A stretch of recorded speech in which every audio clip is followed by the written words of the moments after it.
is 6 p.m. and we will call this meeting to order. Before we get started, I want to make a couple announcements.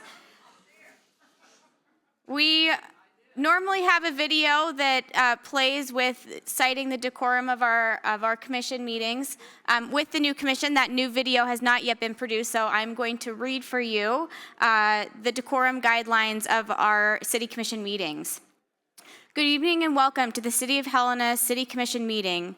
The commission asks for adherence to a few guidelines to assist in a productive and effective meeting for everyone. Please be respectful of the commission, city staff, and your fellow participants. Any use of profanity or hostile language is unwarranted. You will be asked to refrain from using any such language. Speaking or yelling during staff presentations or during commission deliberations will not be acknowledged, and continued disruptions may be grounds for removal from the meeting. The city is committed to providing a reasonable opportunity to be heard or to present written comments for the items on the agenda. However, addressing every statement during the meeting may not occur. Regardless of their form, all public comments are weighed equally. The public will be recognized only during periods of public comment and only upon recognition by the presiding officer or clerk of the commission. To be considerate of others, please keep your comments civil and brief. You are allowed one opportunity to speak on an individual agenda item. You may also give public comment on any topic as part of the general public comment period at the end of the meeting.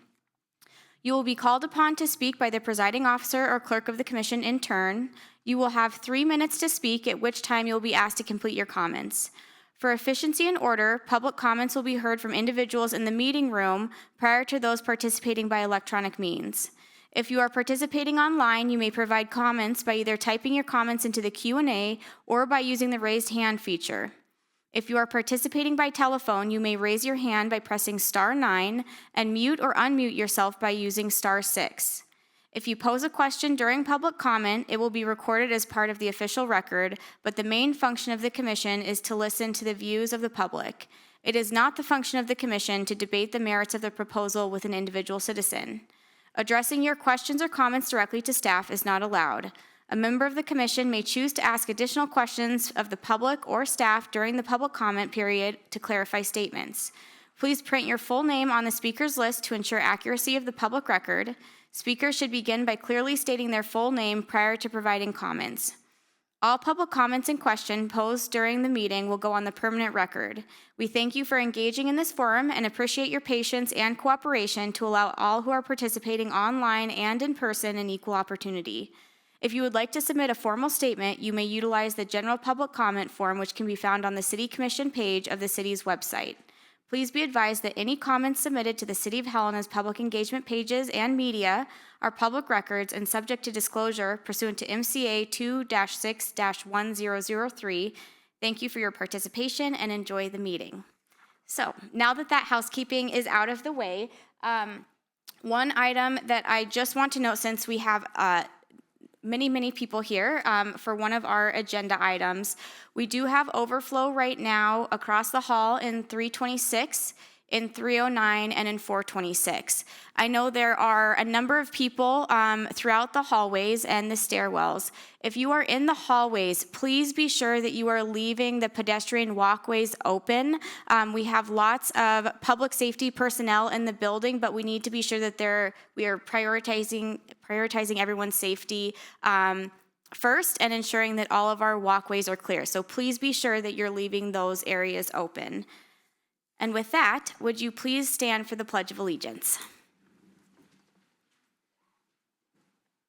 I pledge allegiance to the flag of the United States of America and to the republic for which it stands, one nation, under God, indivisible, with liberty and justice for all.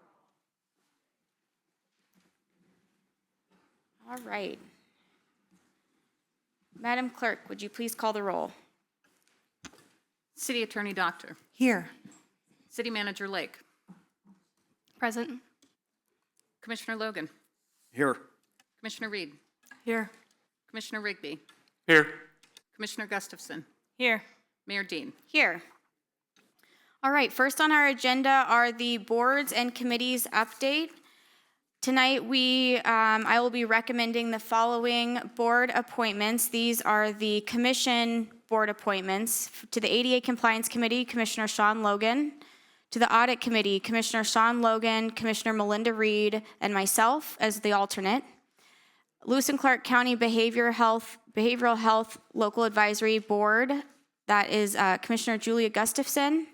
Board of Adjustments, Commissioner Julie Gustafson. Board of Health, Commissioner Ben Rigby. Business Improvement District, Commissioner Sean Logan. Chamber of Commerce, myself. City County Advisory Building Management Board, Commissioner Julia Gustafson. City County Parks Board, Commissioner Melinda Reed. Criminal Justice Coordinating Council, Commissioner Melinda Reed. ITNS, Commissioner Ben Rigby. Lewis and Clark County Metro Regional Opioid Committee, myself. And the Montana Business Assistance Connection, Commissioner Ben Rigby. Are there any commission comments or questions on the commission board appointments? Seeing none, is there any public comment on the commission board appointments? Madam Clerk, is there any public comment online? Madam Mayor, I have no public comment online. Seeing no public comment in the room or online, I will entertain a motion. Mayor Dean, Commissioner Logan. I would recommend approval of the commission board appointments as just enumerated by Mayor Dean. Is there a second? Second. It's been moved and seconded. Madam Clerk, would you please call the roll? Commissioner Reed. Aye. Commissioner Rigby. Aye. Commissioner Logan. Aye. Commissioner Gustafson. Aye. Mayor Dean. Aye. The motion carries 5-0. All right, next we will move on to the citizen board appointments. I have appointed the following. First, to the Business Improvement District, the appointment of Donna Anderson to a first term on the Helena Business Improvement District, BID. Term expires on October 31st, 2029. Business Improvement District, the appointment of Christopher Hitchcock to a first term on the Helena Business Improvement District Board. Term will expire October 31st, 2029. And the Lewis and Clark County Library Board, appointment of Lisa Cordingley to a first term on the Lewis and Clark County Library Board. Term will expire December 31st, 2031. Is there any commission comments? Yes, Commissioner. Thank you, Mayor Dean. I know all three candidates. I think they will be great and good selections. Excellent, thank you. Any other comments? Is there any public comment on the citizen board appointments? Madam Clerk, any comments online? Madam Mayor, I have no public comment online. All right, seeing no public comment in the room or online, I would entertain a motion. Mayor Dean, Commissioner Logan. I would recommend approval of the citizen board appointments as read by Mayor Dean. Second. It's been moved and seconded. Madam Clerk, would you please call the roll? Commissioner Reed. Aye. Commissioner Rigby. Aye. Commissioner Gustafson. Aye. Commissioner Logan. Aye. Mayor Dean. Aye. The motion carries 5-0. All right, next we will move along to the consent agenda. Item A, an enlargement of water and sewer service area for 2240 East Custer Avenue, tract of land being a portion of Tract 1, Tract 1B of Certificate of Survey number 3137037, located in the southeastern quarter of Section 17, Township 10 North, Range 3 West, PMM. And agenda item B, a variance from City Code 6-3-4A1, extension of sewer main through the frontage of the property for new Fire Station 3 lot. Is there any commission comments on the consent agenda?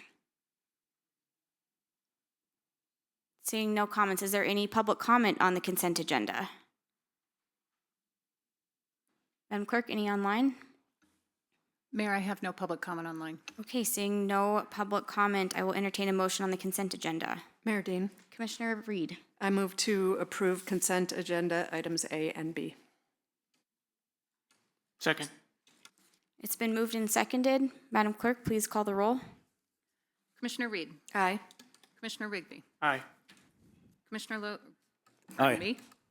Commissioner Gustafson. Aye. Commissioner Logan. Aye. Mayor Dean. Aye. Motion carries 5-0. Thank you. We'll go ahead and move on to Number 5, bid awards. Item A, City of Helena Transfer Station Glass Pulverizer Bid Award, City Project 25-36. Director Leland. Thank you, Mayor, Commission.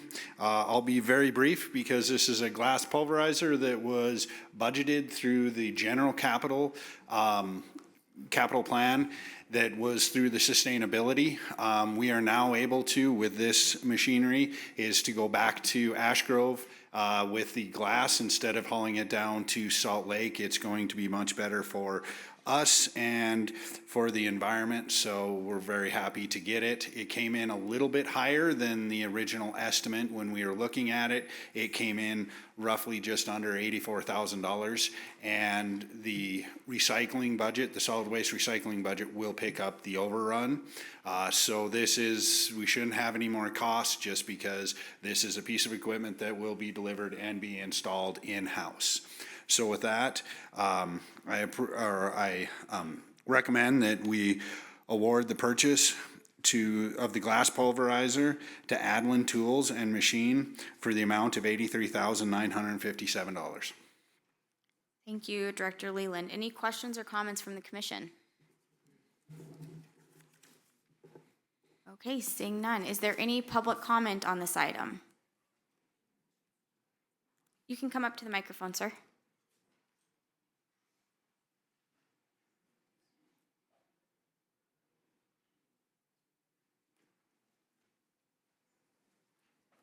Hi.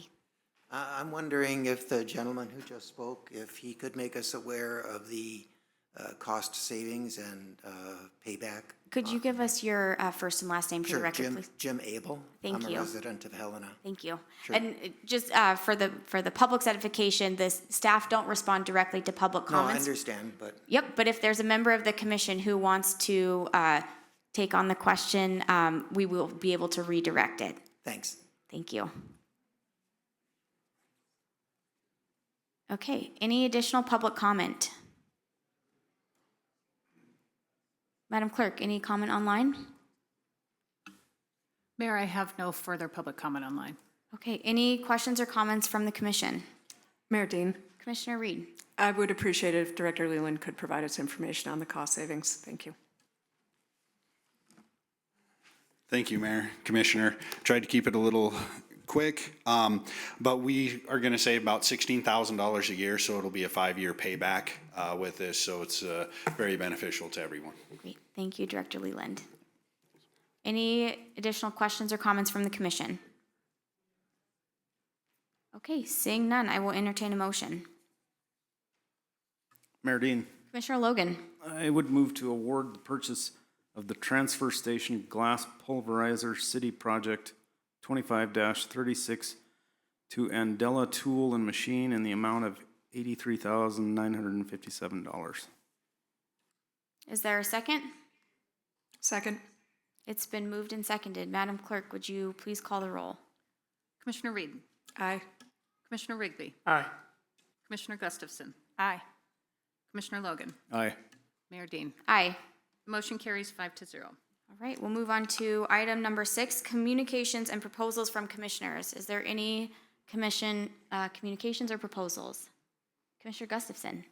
Thank you, Mayor Dean. I forgot to mention it at the previous agenda item with board appointments. I just want to make a plug that there are several boards and committees that have openings, and all citizens can apply online. And so I encourage you to do so. Some of note, there is more for the BID and the Parking Advisory Committee, which I can personally recommend. So you can do so online. Thank you. Thank you, Commissioner. Any additional commission comments or proposals? Okay, seeing none, we'll move on to number 7, report of the city attorney. Mayor, Commissioners, I have nothing to report tonight. Thank you. Okay, next we'll move on to item number 8, report of the city manager. And I will note this is City Manager Lake's first official meeting with us, so welcome and thank you. Thank you, Mayor and Commissioners, and good evening. I'd like to first start out just by thanking staff and commissioners for giving me such a warm welcome on the first day. And I do want to give a special shout out also to Chief Petty for carrying us through these past few weeks. If we could just take a moment to express our gratitude for him, I'd really appreciate it.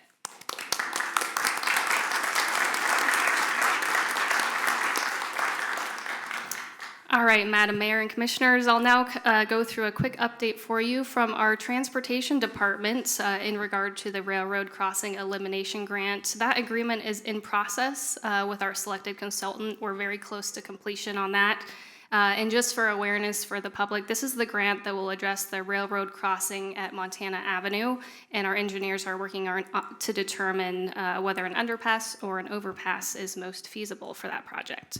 So more to follow on that. Moving on to our Public Works Department, in investment toward our sustainability goals and connection to our strategic plan, the city has received the new Ford Lightning and is setting up checkout processes for that, and that vehicle will be available for every department to utilize. Our Parks and Rec Department is working actively to compile a claim in regard to the recent windstorm. That claim will be fairly substantial due to the lost trees. There was a fair amount of damage to the golf course and damaged buildings and pavilions as well. For our Finance Department, they have been very busy. They're wrapping up their FY 2025 audit. They'll be reaching out to the Commission Audit Committee soon for an exit interview once that audit is finalized. And similarly, they're also about halfway through our personnel meetings for the FY 2027 budget. Our next step is to update the budget forecast with baseline staffing, and the departments will be working on syncing their operating budgets to the strategic plan. And soon the public will have an opportunity to comment on our budget coming up this spring, so stay tuned for dates and times for that. And also within the Finance Department, we are very pleased to welcome our new Grants and Procurement Administrator, Ms. Nancy Leitner. We are very excited about her joining the team and adding that extra capability for us. And lastly, special congratulations to our HR, Finance, Fire Management, and Legal departments. They are happy to announce that after 1.5 years of negotiations and arbitration, the contract was ratified by the firefighters this morning. That contract term is from July 1st, 2024 to June 30th, 2027. Huge thanks to the negotiating team who put many long hours into this process. And with that, Madam Mayor and Commissioners, that concludes my update for today. Thank you so much. Great, thank you, City Manager. Any questions from the Commission? I'll just say I'm very glad the grants and procurement position is filled. This will be the first time the city has had an official procurement individual who will also be deep in the weeds on grants, and I'm really looking forward to that position flourishing. All right, number 9, communications from the Helena Citizens Council. Yep, you can come up, ma'am.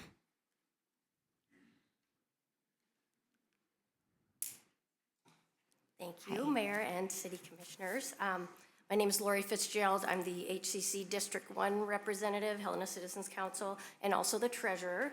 So I have just a quick update for everybody tonight. As far as our budget goes, we still have $1,649 in our budget, no expenditures since the last time I reported on this. We are working on a reimbursement for a block party from earlier in the year, and we plan to approve $20 to participate in the February Art Walk at our next meeting.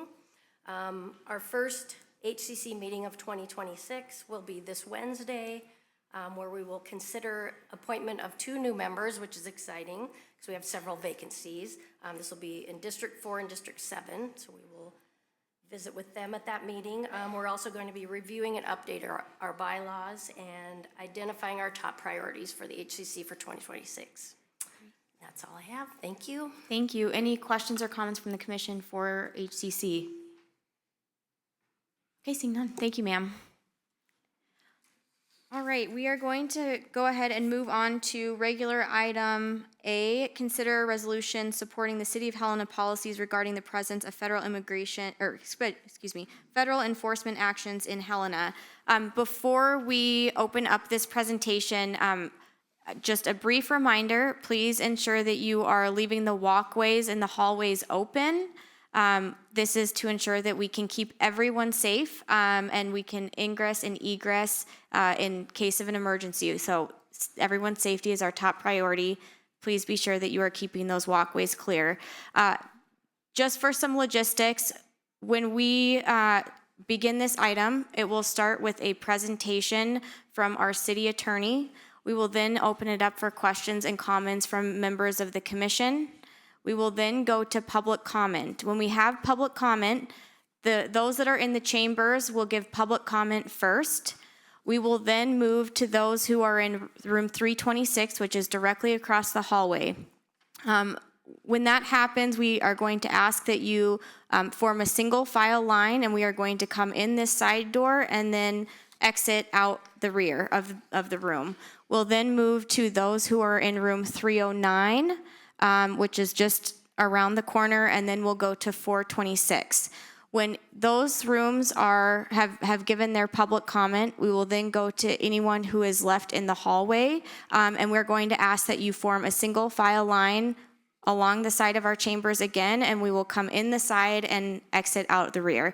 Everyone's safety is our top priority here, so please be sure that you are being respectful and leaving walkways and doorways open.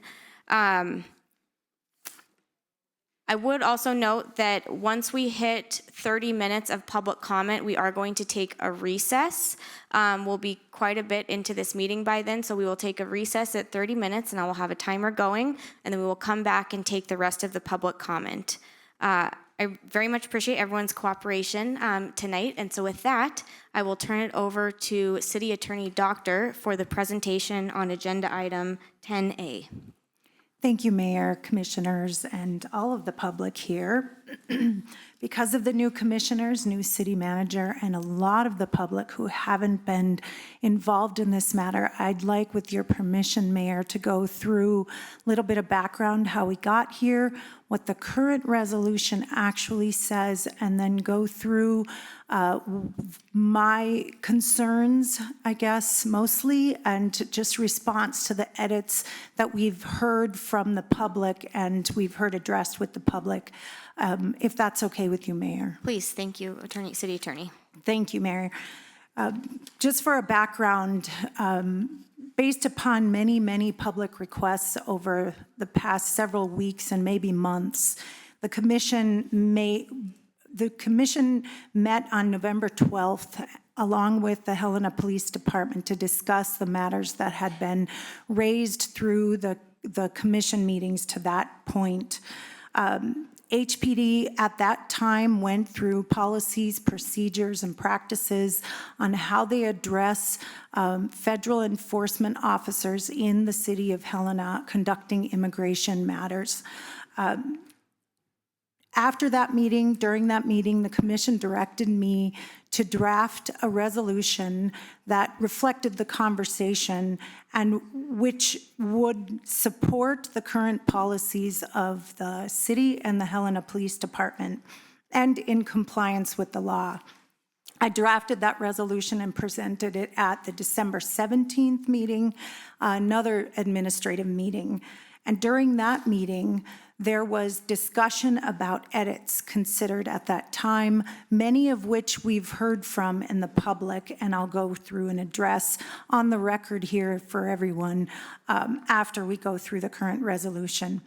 At that meeting, there was a consensus agreement to include one of the edits, which was to provide a reference to the 2004 resolution that supported the policies of the city of Helena and the policing that it provided in response to the passage of the Patriot Act at that time. I drafted those edits, and it's what you see in your materials today, and you will be considering here today. The current resolution, as you will consider it, is not long, but I'm going to go through it, not in great detail, but just to make sure everyone here knows what it actually says and what you're considering. It first recognizes that the City Commission has historically affirmed the policies of policing in the city and for HPD through the resolution 191181, which is the resolution I just mentioned that was passed in 2004. The resolution also recognizes an August 4th, 2025 proclamation that was acknowledging by this commission the contributions of people who are immigrants to our community and denounced the political attacks to that community that pose a threat to all of us. The commission then further acknowledges in this resolution that it wants to continue to stand for the dignity of those immigrant communities. Also in this resolution, it recognizes that the commission heard from the public that it desires a resolution to memorialize the actions currently taken by the Helena Police Department in furtherance of the goals. Thank you, Danae. In furtherance of the goals for public safety and protection of its citizens. It also recognizes that the federal government enforces immigration and naturalization laws, and that authority does not extend to local law enforcement. In the body of the resolution then, in section 1, the commission is being asked to pass the resolution language that supports the Helena Police Department's policy to enforce its own public safety and protection laws and ordinances, and to also avoid committing resources to federal actions for which it has no authority, and to avoid actions that would commit it to a 287G agreement, which is the agreement that would confer authority to local law enforcement to conduct immigration activities. Section 2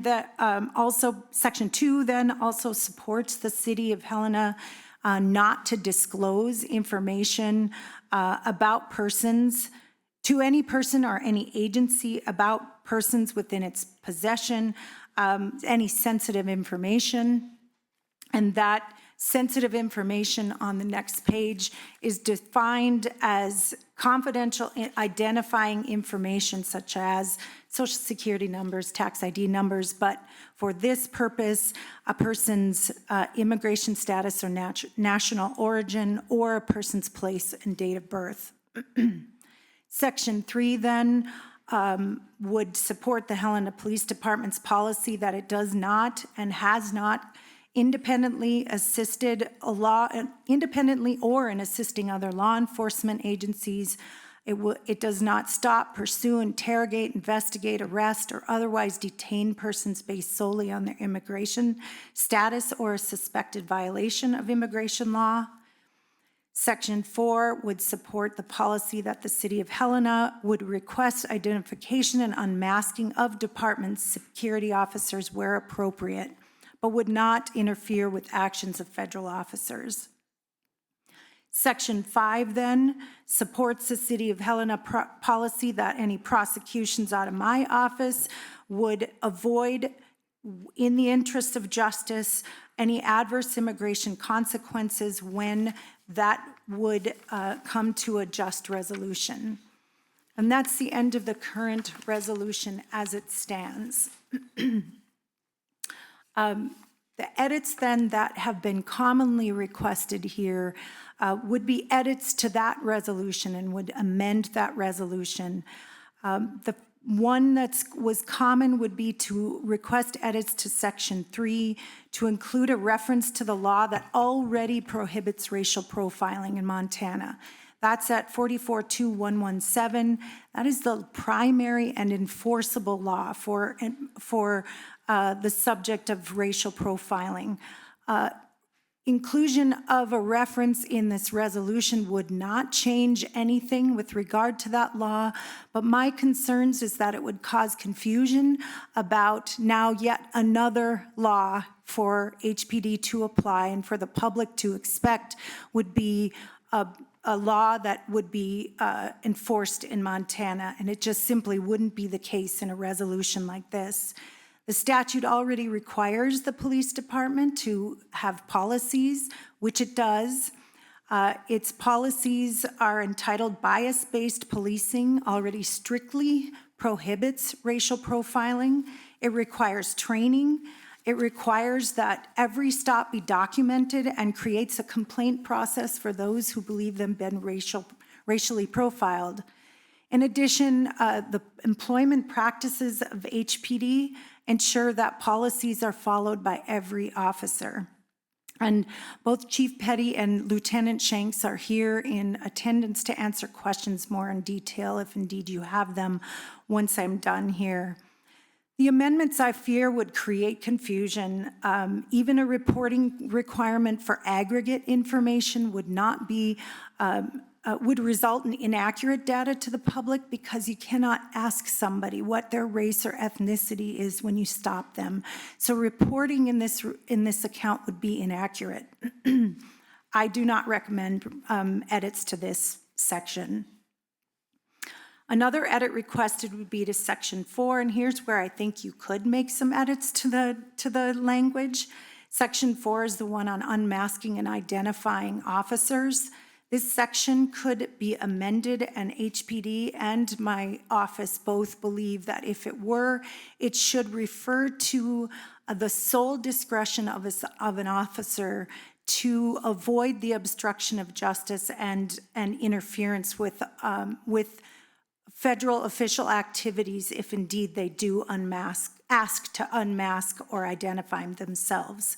It's important to note, though, that HPD does not have the authority to demand or to compel officers to unmask or identify themselves.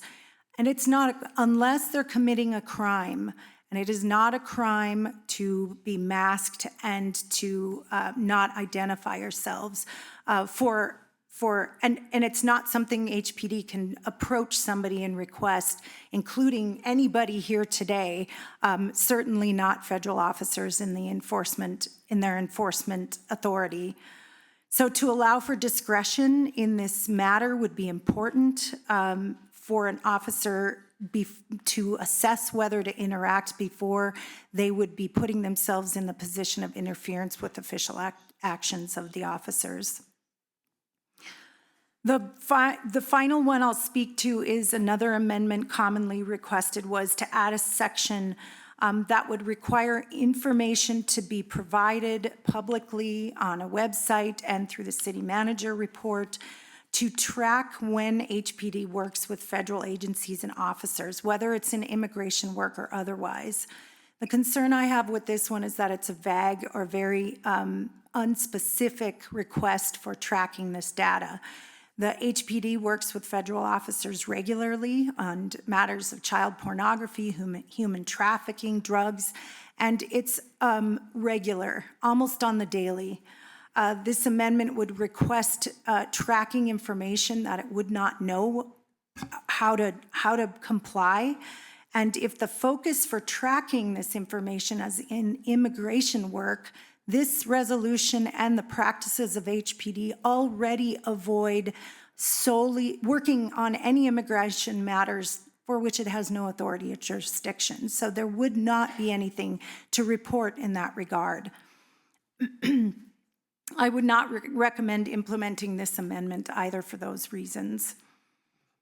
The ultimate aim of this resolution, as I understood the conversation as we had it at the administrative meeting, both on November 12th and December 17th, was to support the practices and policies of the City of Helena and HPD that were already in place. I don't recommend adding other burdens or adding any other administrative responsibilities because what the HPD currently does is focus on the safety and protection of the citizens in the community of Helena already. So that's all I have for presentation, but I can answer any questions. And as I mentioned, Chief Petty and Lieutenant Shanks are both here to answer questions as well. Thank you. Great. Thank you, City Attorney Doctor. All right, commissioners, questions and comments. Mayor Dean. Commissioner Logan. Thank you. Question for the city attorney, just to clarify on section 2. I don't know that you read the entire text, and I just want to make sure that the text that we have here is captured. So the commission supports that the city of Helena shall not disclose to any person or agency outside city government any sensitive information about any person that comes into the employee's possession during the course and scope of that employee's work for the city of Helena, except as required by law in order to provide a city service. And I think it was that except as required by law that I didn't hear in your reading of it. I just want to ensure that that's contained in this section. Is that Mayor Dean, Commissioner Logan, thank you. That is what it reads, and it also provides that in order for the city to provide services to members of the community as well, which is another part of the exception. So yes. Okay, thank you. Thank you. Commission, additional comments or questions? Commissioner Reed. Thank you, Mayor Dean. I want to start by thanking the staff, Chief Petty, the police department for all the work that's gone into getting us to this point. And I'd like to thank the community for continuing to share your concerns on this for the last several months. I'm deeply grateful for your commitment to the issue. I'm really happy we're here talking about this tonight. And I have a couple of questions in line with some of the amendments that I know have come forth from the public. Your explanation was helpful. I just have a couple of questions. On section 3, and as you know, I have amendments that I will be discussing, and I won't get to that quite yet, but I have a couple of questions on the current version. In line with 44 to 117, it is my understanding from subsection 9 that data is required. Let me get the actual language so I'm not saying it incorrectly. So subsection 9 of MCA requires the Department of Justice shall make available to the public information regarding the degree of compliance by municipal, county, consolidated, local government, et cetera. Is data currently being collected by Helena Police Department in order to comply with this code? City Attorney? Mayor, Commissioner Reed, that I don't know. That is the State Department of Justice, and I would defer to Lieutenant Shanks in this. I think he's been looking into it. Lieutenant? Yes, sorry, Mayor and Commissioners. I have looked into this. As far as the way the statute is written, it says that the Department of Justice will make available the information to the degree of compliance with it. It doesn't actually mention that they'll post the actual numbers themselves. That being said, I have called the Board of Crime Control, who would normally take our data as far as our typical, where we share our data with neighbors and things of that nature. And they have not requested this information, and the people I spoke with at the Board of Crime Control and the data warehouse don't actually know how to get that information or where it's supposed to go to. So at this point, we are not sharing information unless it's requested. If I might, a follow-up? Commissioner Reed?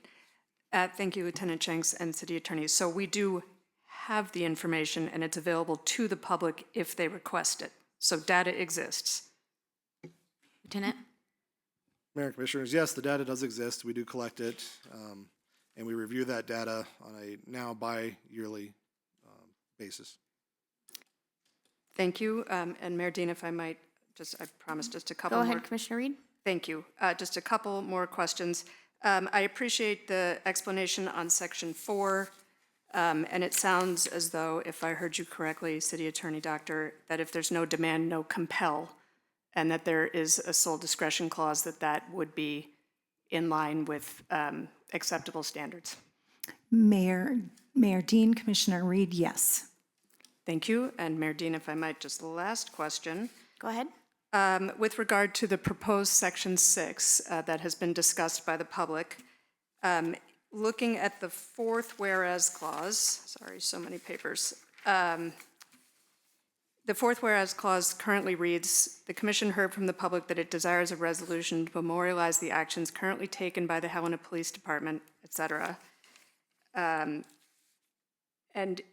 if there was to be an annual report of the number of times with a degree of specificity the police department officially coordinated with federal immigration officers, do you think such a request with that degree of specificity would be in line with the fourth whereas clause? Mayor Dean, Commissioner Reed, I guess can you ask that again? I sure can.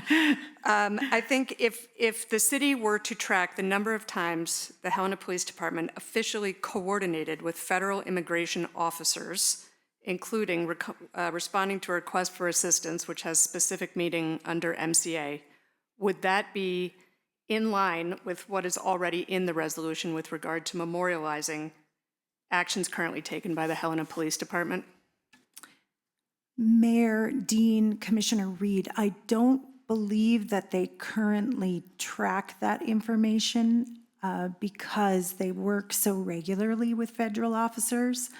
And so I'm not sure they do a tally. And so I would defer again to Chief Petty or Lieutenant Shanks on that, if I'm understanding your question.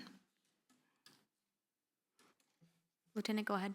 Mayor and Commissioners, as far as the specificity of immigration enforcement, that's actually never happened. So I don't know what that would look like if we were to tally that or where that information would be stored.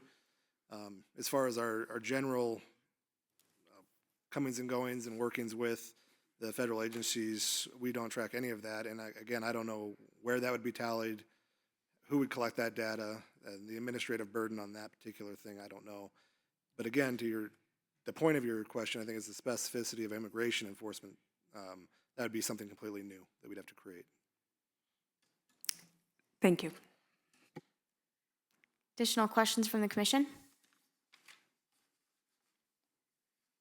I do have a question. You talked a little bit, Lieutenant, about the biannual review of data, and I believe that there is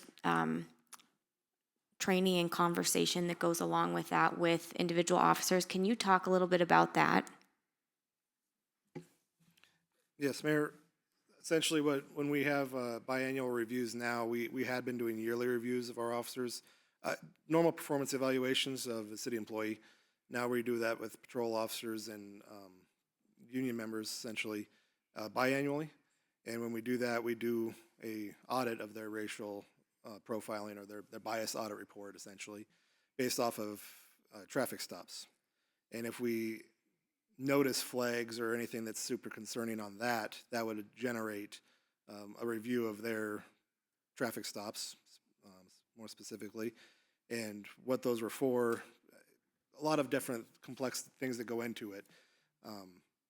But that happens biannually. And as far as the training that would go from there, the officers generally with the MLEA and ongoing training that we go to, several to name, that specifically talk about bias-based policing, but implicit bias and explicit bias, how to kind of ward that off. I did verify with some of our younger officers that the academy is still doing that at their academy training. So if we were to find that happening in real time now, that would generate an actual internal investigation. Okay, thank you. Great. Any other comments or questions from the commission? Commissioner Gustafson, yep, go ahead. Thank you, Mayor. More a comment than a question. I wanted to thank City Attorney Doctor, Chief Petty, Lieutenant Shanks for their work on this, quickly getting up to speed. So I appreciate the presentation and the recap and the thoughtfulness that went into what language was used, where and when. And so I'll just go ahead and say I'm in support of this resolution.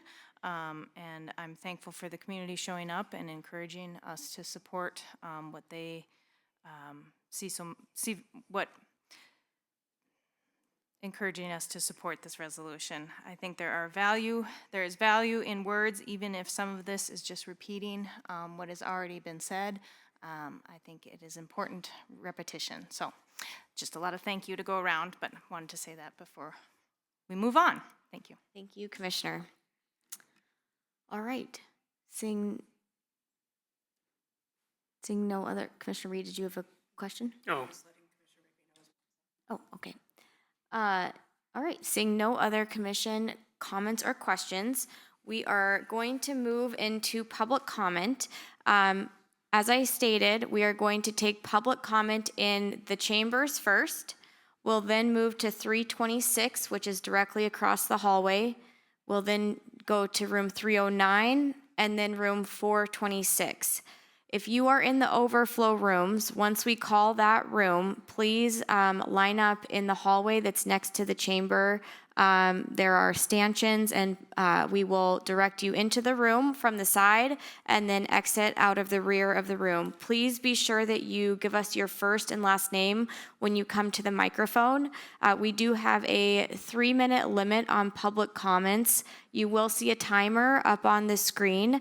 I would say, to be respectful of all of the people here's time, please be respectful of the time that you are taking up, and it is okay to say that you agree with the previous comments. We welcome your comments, but just please keep that in mind as we are rolling through this.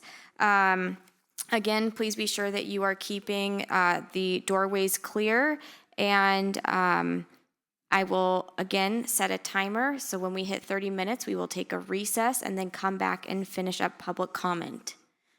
So with that, I will entertain public comment. Ms. Clerk.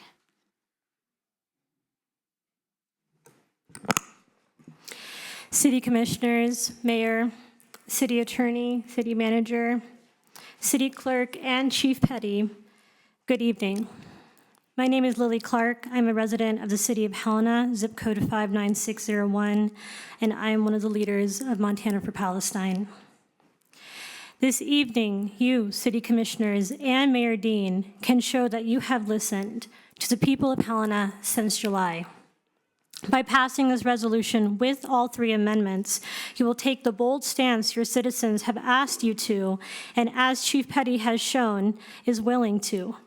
The amendments, which have been written in consultation with attorneys, ensure that the racial profile data collected by HPD is publicly available. To be clear, the public wants to know the data on actions taken by HPD by what race they presume the individual to be, which is what is currently being collected and is not available to the public. Second, by making a clear expectation that HPD requests that federal agents remove their masks and identify themselves to ensure that the masked individuals are not in fact vigilantes, and collects and makes available all HPD contact with federal immigration enforcement so that accountability becomes possible. Commissioners, Mayor, if you are wondering how this may impact your personal life or the City of Helena, I have news for you. You chose and have been chosen to represent the people of Helena, who have come out in droves since Christopher Martinez was taken in July to demand what is before you today, who are here tonight to say that this resolution and Chief Petty's recent actions are how your community members, your citizens, want to define safety. Safety as in that which does not enable or put our taxpayer dollars toward ripping our community members away from us, which does not enable what is happening in Minneapolis, which does not enable murder by ICE, 4 in the streets, 6 in custody already this year.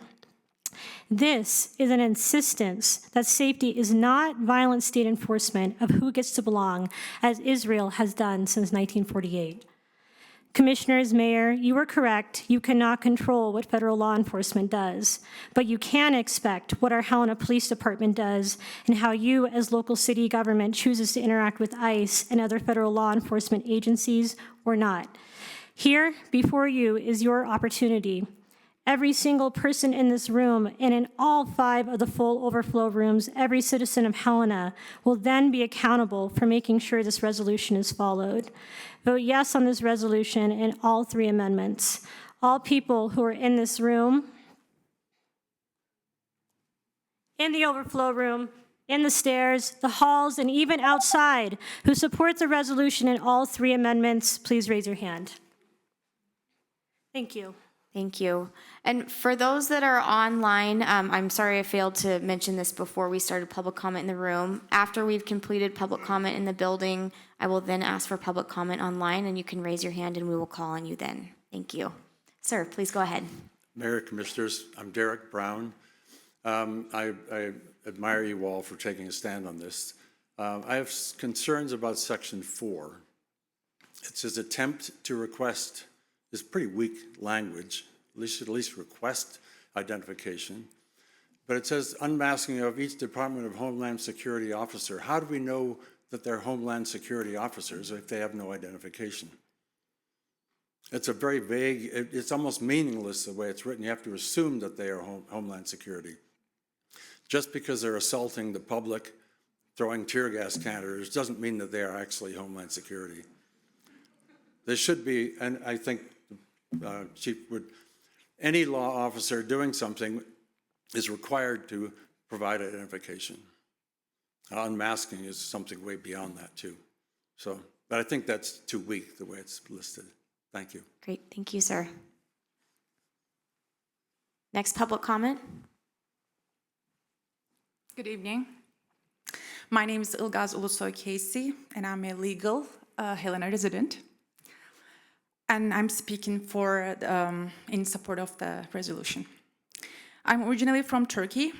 I met my husband in Western Turkey at a theater residency in 2014, fell in love, and traveled around Europe, lived in different cities, and eventually moved to Helena, to his hometown. I've been a legal resident of Helena since 2017, and I became a naturalized US citizen in 2023. I call Helena home. I'm grateful to live in a community that, in my lived experience, cares for one another regardless of background or belief. Helena is not known as the most diverse community, and yet I have never experienced animosity here that felt like a threat to my identity. When people notice my accent or assume I'm an immigrant, the interactions have usually been friendly, curious, and human. I've had meaningful conversations with strangers and conversations rooted in respect. But over the past couple of weeks, something has shifted. Because I speak with an accent and my skin is darker than some of yours, people, both those who know me and those who don't, often with good intentions, have started asking me whether I'm afraid of ICE. Not whether I'm a legal resident, not whether I've done anything wrong to be afraid. At first, I was dumbfounded, then I found myself nervously answering, no, I don't think so. There's law in this country. I studied it carefully during my naturalization process. Any illegal action by anyone should be investigated and held accountable according to law. That principle matters. And claiming to be a powerful country like the United States comes with powerful responsibilities. Such a mighty authority must act according to law. Let me remind you of something. No one leaves their homeland just to see what is on the other side of the world, if they can make it or not. People leave out of hopelessness. They leave because their families matter. They leave because there's no other way. Undocumented immigrants are also human beings, and they deserve to be treated as such. The 20th century historian and philosopher Hannah Arendt warned us through what she called the banality of evil, that great harm is often carried out not by monsters, but by ordinary people who stop thinking, stop questioning, and simply following orders. Her warning was, and is clear, when power is exercised without accountability, ordinary people can become agents of devastating harm. That is how fear replaces care. That is how judgment replaces responsibility. And that is how polarization becomes comfortable, even when it feels wrong. And I believe that we all know that is not Helena and that is not Montana. No matter how different we may look, speak, or live, there's nothing here that we cannot share. We don't need fear-driven intervention to tell us who belongs. We know how to take care of each other and ourselves. Thank you. Thank you, ma'am.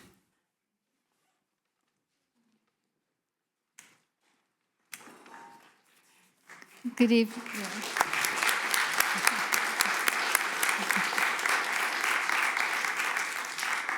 Good evening, Mayor and Commissioners. My name is Valerie Hillerman. I'm the Executive Director of Hands On Global and the Helena Area Refugee Resettlement Team. I am here in strong support of this resolution. I want to thank Police Chief Petty for his wise and principled leadership. His decision affirms that immigrants and refugees are welcomed and valued in Helena and that their constitutional rights matter. What we are witnessing from ICE across the country, arbitrary arrests, false narratives of criminality, it's creating fear and chaos with very little accountability. This is not public safety. This is not justice. We don't want this in Helena.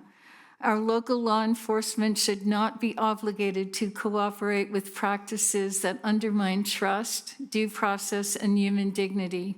It is their job to protect us, not intimidate us. The militarization of ICE should concern every one of us. The ignoring of constitutional protections, lack of truth, and no accountability will not stop with the most vulnerable.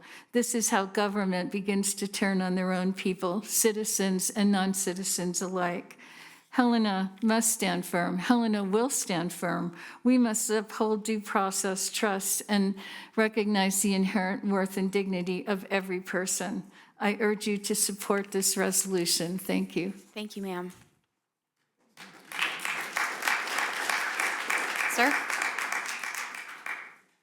Thank you. I'm Martin Finnegan. I'm a lapsed Chamber of Commerce Republican. And while my political affiliations and party affiliations may have shifted, some of my personal beliefs have not. I believe in law and order. I believe that illegal drugs are a plague on our cities and towns and rural areas. And I believe that immigration in this country has been a total out of complete mess for decades, no matter the party of the administration in charge. So in the past, in normal times, if someone had asked me, do you think that locals and county and state and federal agencies should collaborate in the enforcement of our drug and immigration laws, I would have said, of course. But this is not the past, and these are not normal times. Federal law enforcement agencies have become lawless and corrupt clubs of cronies.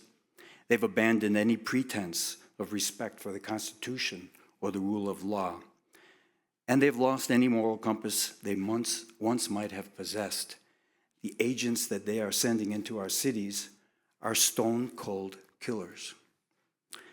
So my position is that local law enforcement should not and must not collaborate with these federal agencies. Chief Petty, thank you. You made the exact right decision in withdrawing from that regional drug task force. Unlike the position of Sheriff Dutton, your courageous stand showed wisdom. It showed respect for the Constitution and the rule of law. It shows patriotism. It shows morality, and it shows basic human decency. Thank you. So, I appreciate everyone's enthusiasm, but please let's direct our attention to the comments. So in closing, I urge you to support this resolution, to support Chief Petty, and to reinforce his inclinations, and also to affirm the resounding viewpoints of your constituents by passing this resolution as well as the amendments proposed by Commissioner Reed. I thank you. Thank you. Next public comment.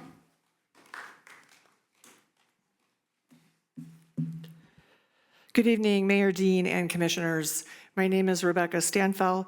I thank you for the opportunity to speak. I'm here in my personal capacity as a Helena resident. I support this resolution and appreciate that it affirms that the Helena Police focus on public safety, not immigration enforcement, and that it rejects 287G agreements and protects sensitive personal information. I support the principle of these three resolutions. At the same time, this resolution mainly restates existing policy rather than clearly defining or limiting future cooperation with federal immigration authorities. It does not define, in fact, what cooperation means, and it does not require public transparency when federal officers are present or request assistance. For instance, the language that says that the Helena Police Department won't engage with people, quote, based solely on their immigration status, I find problematic.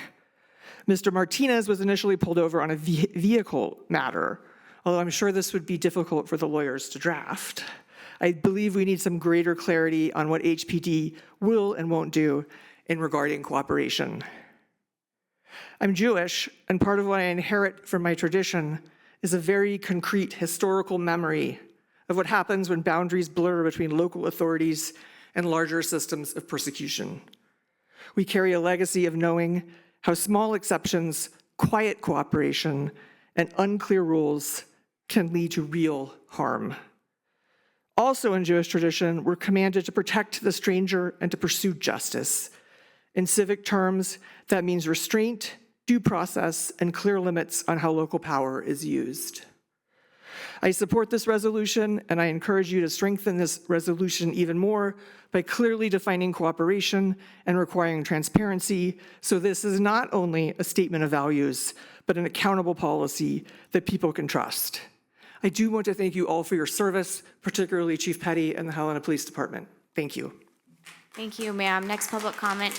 Again, folks, I very much do appreciate your enthusiasm, but let's keep this moving, and we'll let the comments go as they stand. Thank you. Please go ahead. Thank you, Commission. My name is Caleb Wallace. Before anything, I just like to point out something that the city attorney said on Section 4 and the apparent inability for our officers legally to ask for identification or unmasking. I could maybe understand that in a circumstance where it was on the side of the road, but if our officers are incapable of asking for identification while someone is actively being dragged away by masked men, then our laws aren't worth the paper they're written upon, and Chief Petty is absolutely worth more and stronger than that. Apart from that, I am an educator. This past week in Minneapolis, we have seen schools across the city go on opt-out attendance because people are worried about their children being hurt or killed by people that they have no control over, local authorities have no control over, and obviously do not care about local order or law in any way, shape, or form.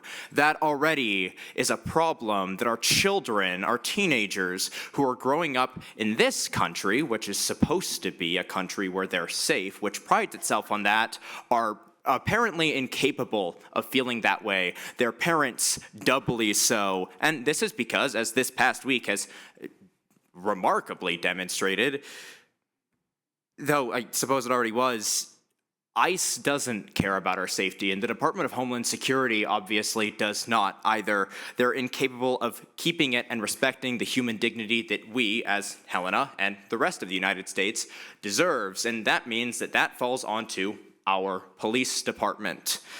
As such, I am in support of these amendments put forth by Montana for Palestine to ensure that the HPD's commitment to our safety through both forcing transparency on behalf of ICE, which comes about through Sections 3 and through Section 6, and through, in other ways with this resolution, prohibiting ICE from, the HPD from directly working with ICE, which hopefully itself will, in the end, go on to ensure that the chaos and violence that we're seeing in the rest of the country that we have explicitly seen this past week doesn't happen here, which it most certainly absolutely could.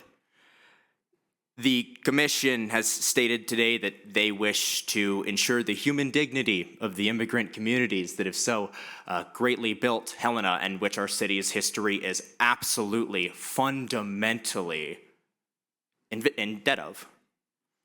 Tonight is your chance to actually prove that and not just say it. Thank you. Thank you. Next public comment, please. Good evening, Mayor and Commissioners. My name is Dwight Gacutno, D-W-I-G-H-T-G-A-C-U-T-N-O. I'm an immigrant who has lived here most of my life. I love the community and the people in Helena. In the Philippines, we have Kapwa. Kapwa is seeing each other as one. One well-being is linked to the well-being of others. Kapwa encourages us to think, if not today, then tomorrow. You might not be the one in danger today, but it could be you tomorrow, which is why we stand together. We would want someone there for us tomorrow. We are all humans. Immigrants and other people in this community should not have to fear for their lives because a federal force is terrorizing and executing people in the streets indiscriminately. This is nothing new for the people of color across the globe. From Palestine to Minneapolis to Montana, we are all people within the same struggle. I am a proud Helenan.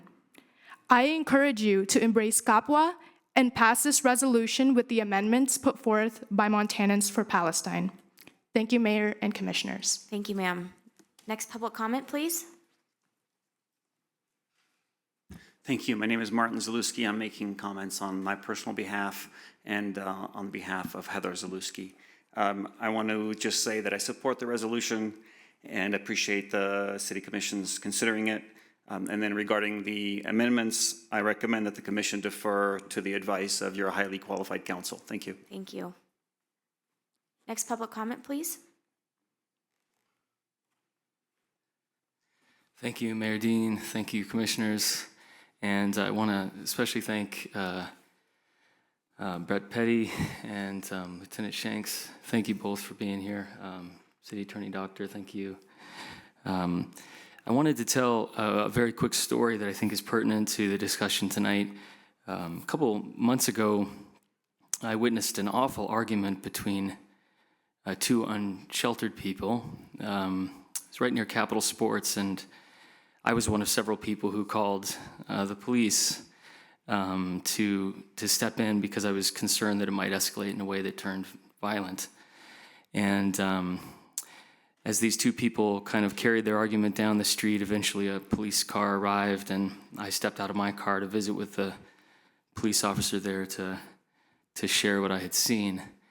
And as I visited with him and as I watched another police officer visit with the couple, I was struck by how calm the police officers were and how carefully they de-escalated the situation, and how easily they made a difficult situation feel quite human and quite manageable. And what I appreciate most about our local law enforcement is just that, their ability to de-escalate a tense situation and make a person who needs help, or even make a person who's about to make a bad decision, feel human. And I think the amendments proposed by Commissioner Reed to Section 4 are an opportunity to humanize a potentially tense situation, to remove the anonymity of a situation, to invite another person to operate in a manner that's respectable, face-to-face, person-to-person, name-to-name. And I think that's encouragement that Helena can provide to the wider world, and I hope that our Helena police officers are willing to do that. Of course, I support the resolution, and I support the 3 amendments which make that resolution stronger. Thanks to all of you. Sir, could you repeat your name for the record, please? Absolutely. Gabriel Fershon. I didn't do that, did I? Okay. Thank you.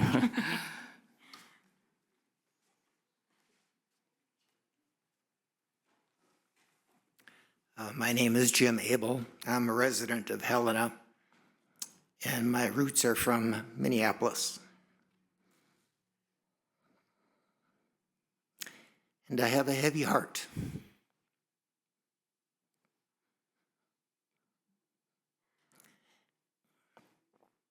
Because 2 of mine have been murdered.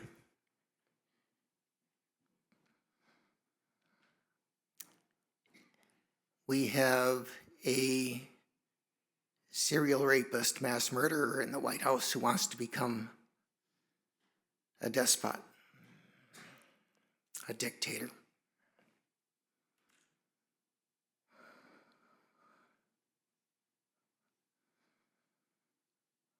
This is the time for strong, direct leadership. Thank you. And I don't think these resolutions go far enough to help protect the citizens so that we here do not see a repeat of what has happened in Minneapolis. I urge you to strengthen them, to find a way to use the law to better protect the citizens of Helena, to have the backs of the police department in written documentation to do so. Thank you. Thank you, sir. Next public comment, please. Good evening, Mayor and Commissioners. For the record, my name is Ben Kuiper. I stand before you tonight as a Helena resident and as a candidate for House District 81, which includes a portion of Helena. I support this policy before you tonight because I support our local law enforcement. I support their ability to utilize the resources local taxpayers provide to enforce local law and to positively engage in our community. ICE has an unprecedented amount of resources, and I believe it is not in the best interest of our community to funnel our limited resources into their immigration investigations. We already have plenty to deal with. Additionally, I support the policy to request demasking of federal agents. The continued escalation of aggressive tactics employed by ICE has resulted in unrest and uncertainty across our nation and has recently culminated in the very public deaths of 2 American citizens. I support any tactics our local law enforcement can employ to de-escalate these situations as long as our officers are acting lawfully and not impeding federal agents.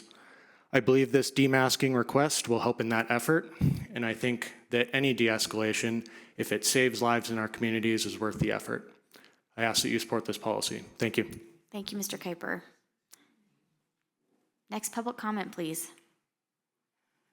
Mayor, Commissioners, my name is former Helena City Commissioner Sandy Oitzinger. It's good to see you tonight. And just 2 small items. I want to thank Commissioner Sean and Chief Petty for clarifying that drugs are drugs. And we have to be crystal with this group. We must be crystal. And I don't think I'm the only person who knows this, but just as an example of the lack of clarity, there is near Fort Bliss an internment camp that is being called Camp East Montana. And I hate it. Please pass the resolution. Thank you, Ms. Oitzinger. Next public comment, please. My name is Jessica Wilkerson. I'm a local business owner and criminal defense attorney in Helena. And I support this resolution. I support the 3 amendments. I want to speak most specifically to Section 4. This is definitely a time for decisiveness, right? We have so many opportunities in the midst of this really difficult situation, and one of those opportunities is to look at what's going on already and has happened not only over the 400-year history of this country, but also over the last several weeks where we're watching an actual incursion of a local community. We can learn from that situation and do the best that we can to protect the citizens before we're actually in the fire. And, part of the reason you have such a huge turnout here is that we have seen one of our community members taken in a way that violated the dignity and the expectations of our community. And so we've already seen that happen. Let's learn from that. Let's do everything that we can to make sure that people feel safe. I think one of the beauties of this meeting tonight, and I really appreciate the opportunity to have this conversation so publicly, and I really appreciate the efforts that have gone into this already, but one of the things that I'm seeing as I'm watching all of these people show up and speak so vulnerably to you is that they trust local government to keep them safe. And there's lots of reasons why people aren't trusting government right now, and we're certainly not able to look to the federal government in many ways that we previously thought we could. So I hope that you'll step up and be as decisive as possible. Section 4 is a clear departure from what is otherwise a strong, hopeful, and clear document. So, I think we've already heard testimony today talking about that, but the words "will attempt to request" is the most weak phrasing that we could use. I think what we need right now is some clarity from the community and from the leadership in the community that we don't tolerate any sort of attempt to enforce laws behind a mask or behind something that allows someone to hide. And what we're seeing in Minneapolis right now is the ICE officers have started disguising themselves, dressing kind of in a more local way. They're putting on hoodies, they're putting on vests, they're taking off their big coats that were so easily recognizable. So if by the time they get to Montana, which I think we should assume that we will be experiencing this, if they're doing that then we need to have some clarity within the leadership that we are going to absolutely refuse to work with people that are masking when they're trying to enforce the law, and we're going to do a little bit more than attempting to ask. So I really hope we can work on the language there. Wise leadership is learning from experiences as they're happening, and I look forward to seeing your wise leadership. Thank you. Thank you. Next public comment, please. My name is Emma Fine, and it's funny that my partner pointed out that that the officers might not have to ask the names in Section 4 of federal immigration officers, but we have to announce our names. So I think definitely language is important, and we need, I think what we heard before is that aggregate data is being collected. So in Section 3, I would hope that we could clarify even more. If it's biannually released in the police department, then maybe it should be posted biannually. Absolutely in Section 4, I think ICE agents, we've seen they've been on the Native American reservations, which is insane. They have not been disclosing their names. They've been masked. That's something that is a concern for safety for any of us here. And then in section 6 as well, to the amendment, there is the word officially coordinating with the federal immigration officers. We heard that there hasn't been any official coordination so far. That should be relatively simple then to keep a tally and have that be available to the public, as well as location or awareness of federal immigration officers in the area for the safety of everyone, because they are killing U.S. citizens, they're killing undocumented humans, yeah, thank you. Thank you, ma'am. And we have hit 30 minutes of public comment, so we are, Ms. Henry, I'm very sorry. I know you got right there. We're going to take a brief recess. It is 7:16 right now. We will come back at 7:30, so a 13-minute recess. Thank you. We will begin again with our public comment. Ms. Henry. And I will note, we do have another item after this item that will have additional presentations. So again, please be thoughtful with your public comments. And please direct your attention to the public comment. Thank you, everyone. Ms. Henry. Okay. Hi, my name is Shani Henry. I'm a resident of Helena. I've been consistently coming to your meetings since last summer, and I've gotten to witness the process that got us here. I want to first thank each of you for your role in getting us to this point, and I also want to recognize the very difficult positions that some of you are in. I do understand and appreciate that. I do ask you to make a strong stand and lead with strength, and to make a strong statement on behalf of our city. I stand to request the adoption of the resolution to protect Helena, our citizens, and our police force from increased involvement with DHS and ICE. We have seen the chaos, violence, and fear occurring across our country. We must make a strong statement that we as a city will have no part of it. These federal agencies are not promoting public safety. In fact, they are doing just the opposite. They cannot be trusted to act in the accordance of the law under which they were first designed. In fact, I would like to suggest some protocol in which HPD be recommended or required to report any ICE agents who may be, in fact, violating the law. We've seen it happen elsewhere, and we should not kid ourselves that it won't happen here. So in closing, please listen to the citizens of Helena who have respectfully and consistently advocated for this resolution for months. Thank you very much for your time. Thank you, Ms. Henry. Next public comment, please. My name is Brandon Beardsley. I come here today as a person whose extended family has been personally affected by the detainment and deportation of a legal member here in Havre, Montana.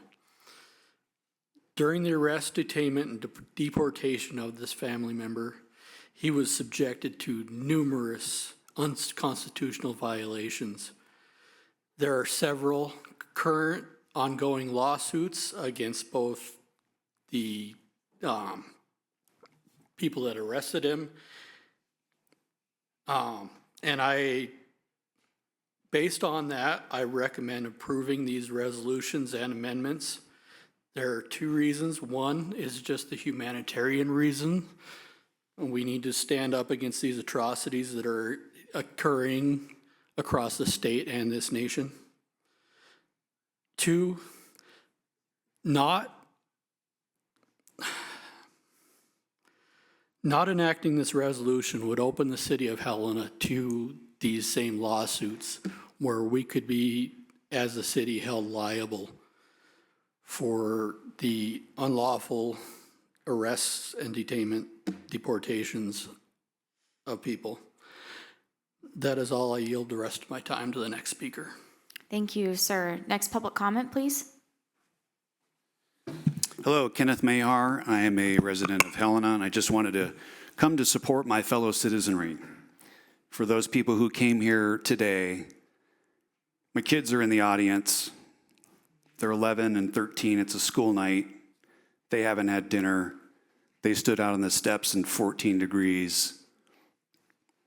They don't want to be here tonight. And neither do I. But I'm forced to make a comment because I think the resolution that you created back in November, before we have seen a woman shot in the face, before we saw a man wrestled to the ground by 4 agents and executed on the spot, I think the resolution that you put together way back then was very polite, very nice. Could I see section 4, please? I'm just speaking off the cuff. Sorry, Okay. The commission, I'll read what, I like to come not just with complaints, but with an actual solution. So I'm going to propose some language that you might consider. The commission supports the policy that the City of Helena Police Department, so far you already have that part, will only cooperate with federal agents who are wearing identification and unmasked. Furthermore, Helena Police Department will not support or remain silent in the witness of the violation of our citizens' constitutional rights. Thank you. thank you, sir. Next public comment, please.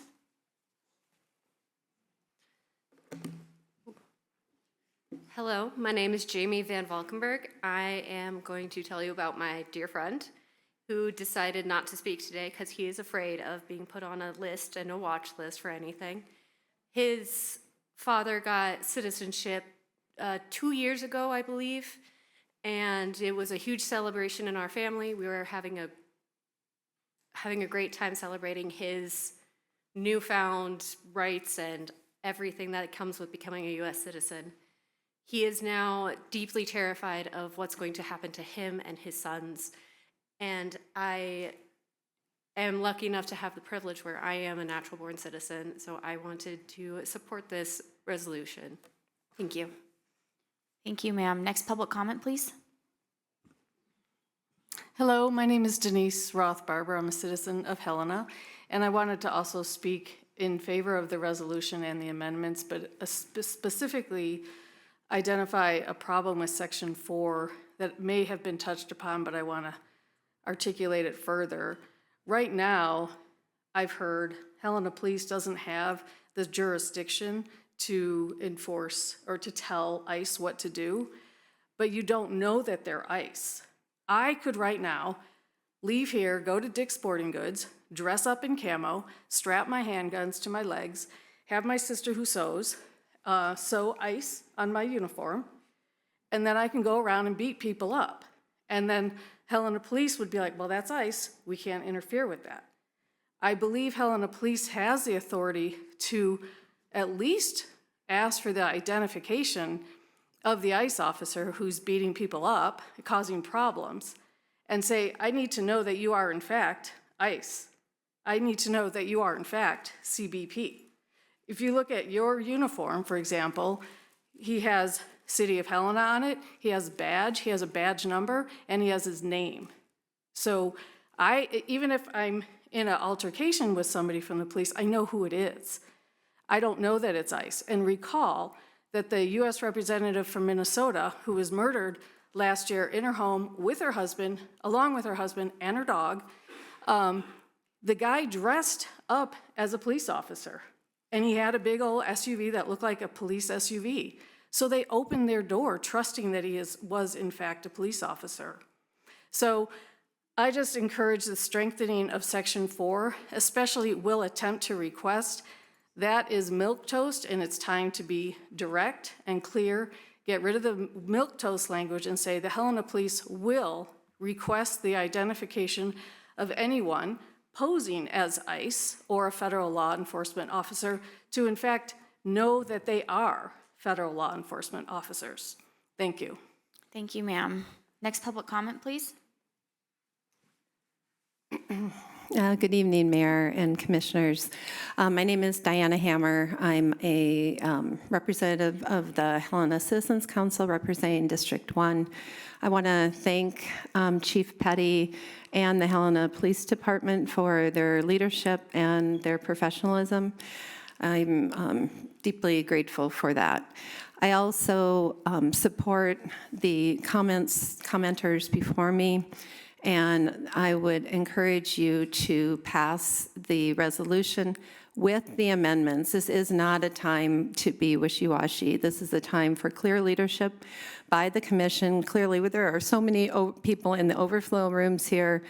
There's such strong support for this resolution and the amendments. And in order to be strong and provide good leadership for our community, we really need you to pass this with the amendments, not just attempt to request identification and unmasking, but refuse cooperation until we are sure who we're dealing with. I will also mention that this topic is on the HCC agenda for our meeting on Wednesday, and depending on what happens tonight, we will be discussing this, and if no action is taken tonight, we will be voting on it. The resolution is to urge you, recommendation regarding the resolution is to urge you to pass the recommendation with the amendments. So thank you. Thank you, Ms. Hammer. Next public comment, please. Mayor Dean, members of the commission, my name is Rachel Carol Rivas. I'm a resident of Helena for the last 20 years and a lifetime in our great state. Resolutions speak volumes about our values, but they are also an act of practice. Practice for the days when standing and our values will be more than just words on paper or meetings in our most sacred buildings of democracy. Today's vote matters in and of itself, for what it means to set a standard for a welcoming community committed to civil and to human rights. But today is also practice for the potential consequential moments that are to come, when you will be needed by this community to stand in your power in opposition to authoritarianism when it comes knocking on the door of Helena. I ask you to vote yes for the resolutions and the amendments for today and as practice for tomorrow. Thank you. Thank you. Next public comment, please.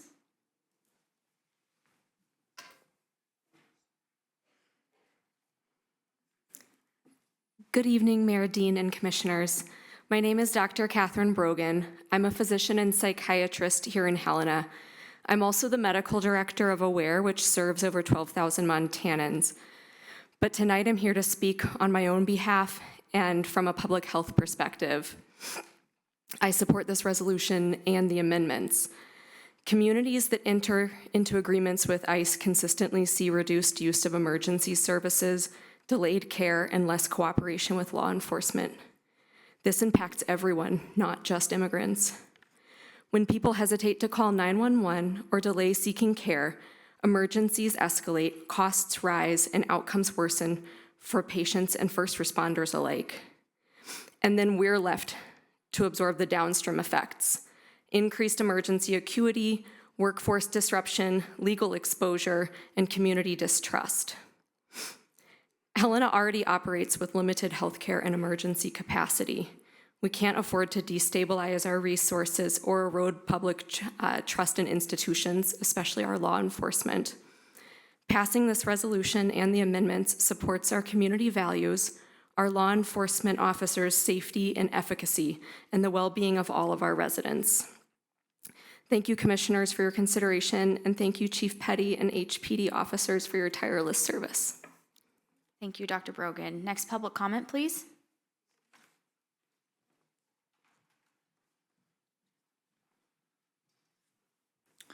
Mayor Dean, Commissioners, my name is Thomas Fox. I'm a citizen of Helena. I'm here in support of both the resolution and the amendments. I think one of many reasons that ICE is doing the things that it's doing is to break community, and I think we have an opportunity here to show solidarity in our community, and I urge you to pass the resolution along with the amendments. Thank you. Thank you, sir. Next public comment, please.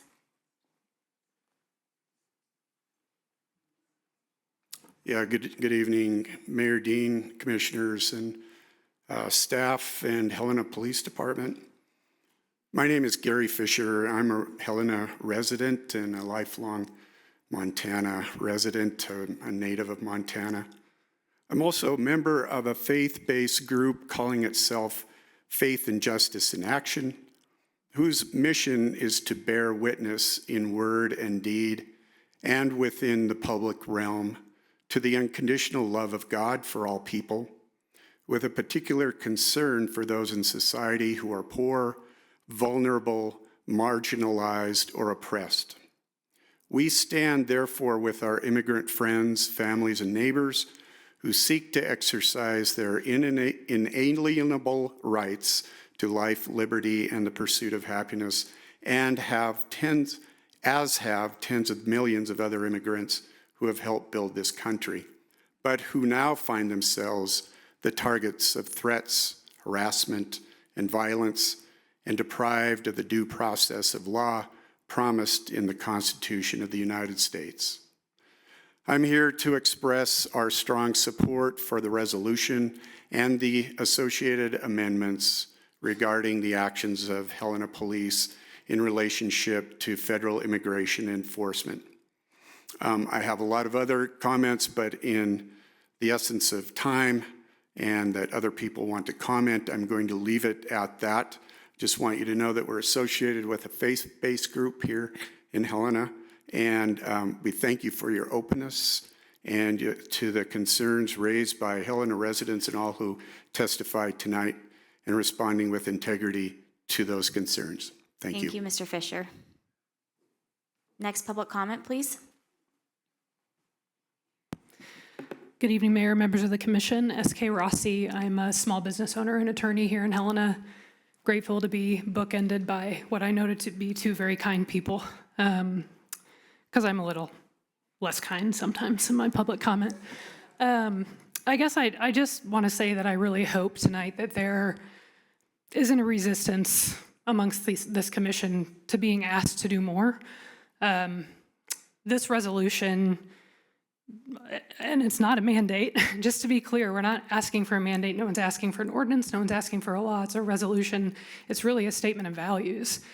And like I said last time I was here, it doesn't cost you anything, so I'm utterly baffled why there would be any opposition to the resolution and the accompanying amendments, especially when we've witnessed the murder of at least 3 of your fellow Americans since the new year.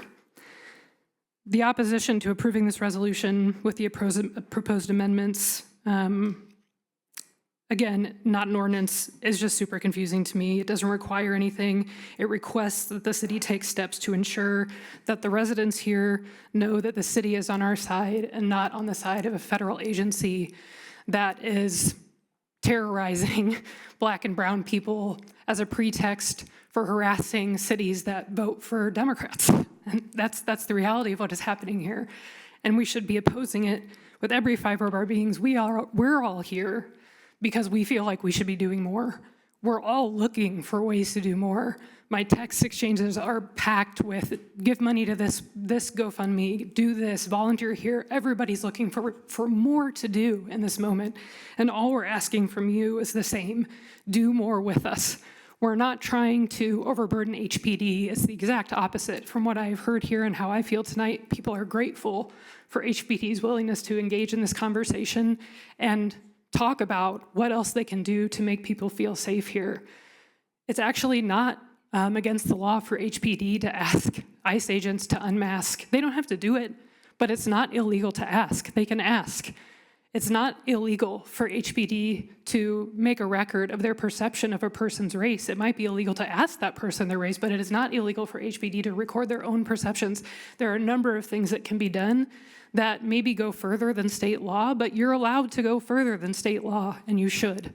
So again, we are asking for your partnership in doing more. This is, I hope, a first step, a very mild and polite step in the right direction, but I sincerely hope that you continue to do more and do more with us as things continue to get worse for everybody in the country. Thanks. Thank you. Next public comment, please. Thank you. Good evening, Mayor, Dean, Commissioners. My name is Kylie Gursky. I'm a resident of Helena. And I'm privileged enough to not have to interact with HPD very much, no offense, but it's just some expired tabs here and there. They're permanent now, so, even less of a reason. But the reality is that I see fellow community members who are struggling. I have family members who have needed to rely on HPD's help for their safety. And what we're seeking is to feel safe in our communities and to know that local law enforcement unequivocally shares our desire for public servants to provide the essential, valuable services we need that creates real public safety and upholds the dignity of Helenans. On the rare occasions that I do need to engage with HPD, I need to feel confident and that I can really rest assured that we have a shared understanding of duty and professionalism and transparency and accountability. And I think that this resolution has won a powerful show of support, but also really demonstrates a seriousness on the part of your constituents in engaging in the civic process. And we're just asking you to reassure us, to build confidence with us, to not give us any reason to hesitate, to call HPD when we need that public service, and I don't want to hesitate, and I don't want any of my neighbors to hesitate. So I would ask that you support this resolution with the amendments to just advance accountability and transparency in local law enforcement and engagement with federal agencies. Thank you. Thank you, ma'am. Next public comment, please. Good evening, Mayor and Commissioners. My name is Danny Hess, and I'm a resident here in Helena. And just stepping up tonight with my fellow community members to really express my support for this resolution and for the current Helena PD policies that really make a clear commitment, I think, to protecting and prioritizing the safety of folks in our city. This resolution really shines light on good policy that already exists within Helena PD, but I think, like others have mentioned, we need to go further. One way that you could do that is to codify in city ordinances and PD policy that requirement for local law enforcement to request ICE agents to identify themselves and remove their masks. That backs them up with city code to hold those federal officers to the same standards of ethics, accountability, transparency, and humanity that our PD is held to and upholds every day when they're out doing their work in the community. So with that, thanks for your work and the support of this resolution. Thank you. Next public comment, please. Hi, my name's Tim Matthews, M-A-T-T-H-E-W-S. I'm a resident of Helena, a homeowner. I just registered my oldest kid for kindergarten in our wonderful school system here.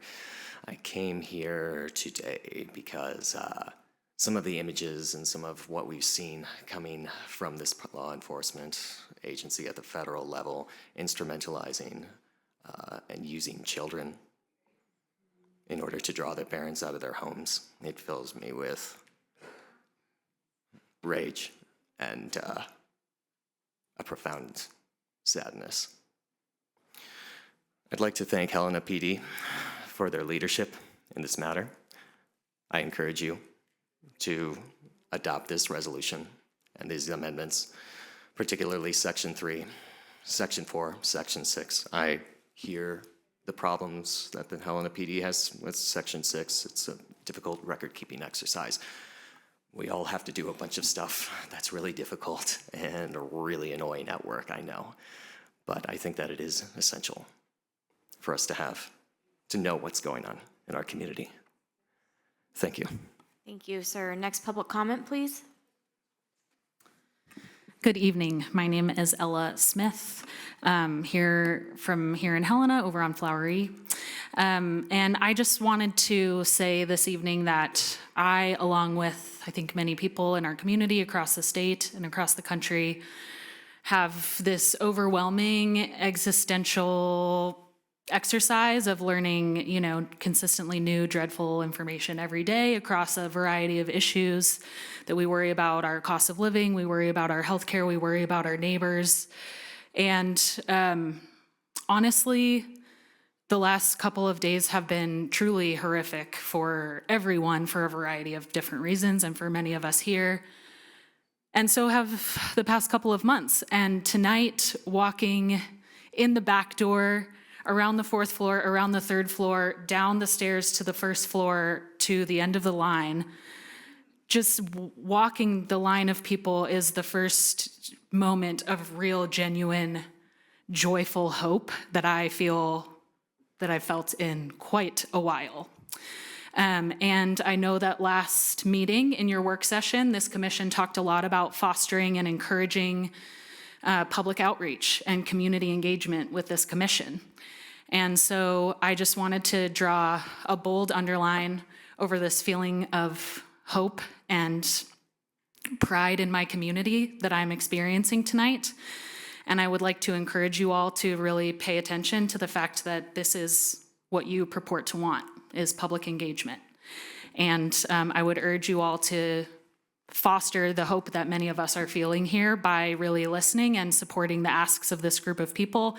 And I would say for myself personally that I would urge this commission to do everything legally possible to protect the rights of the people in this community and the residents of this community. And protecting the rights of all of us means you don't necessarily know what someone's immigration status is by looking at them, but they have the same rights as the rest of us, and that's how we know that all of our rights are protected. So thank you so much for a long night. Thank you for your consideration, and please do pass the resolution and amendments. Thank you. Next public comment, please. Yes, Madam Mayor, my name is Brian Miller. I'm a partner at the law firm Morrison, Sherwood, Wilson, and Diola here in Helena. I've served as co-counsel on the most significant immigration-related cases in Montana history, both in the state Supreme Court and federal court. Montana Immigrant Justice Alliance versus Bullock. I was involved in obtaining a federal consent decree in federal court, and then I've lobbied the legislature. Several sessions ago, they were contemplating allowing Border Patrol agents to conduct misdemeanor arrests in Montana. I lobbied against that and got them to table that bill. I mention that because I want to let you know I'm very familiar with the intersection between state and federal law here. I think your chief of police has very legitimate concerns about putting his officers in a situation where they could be charged with federal obstruction. I think that, I want to agree with former Commissioner Derek Brown and the gentleman from Minneapolis and other people. I think this is a good first step, but here's what I would recommend that you do. You pass whatever you do tonight, and I think you need to take a harder look at a couple things. For instance, you may want to look at having a criminal ordinance against people conducting masked arrests. You may want to look at defining the circumstances under which officers should be intervening, because we've got to remember, we can't let the federal government decide when something is obstructing, because they have determined that if you're exercising your First Amendment rights or your Second Amendment rights, they have the right to assassinate you.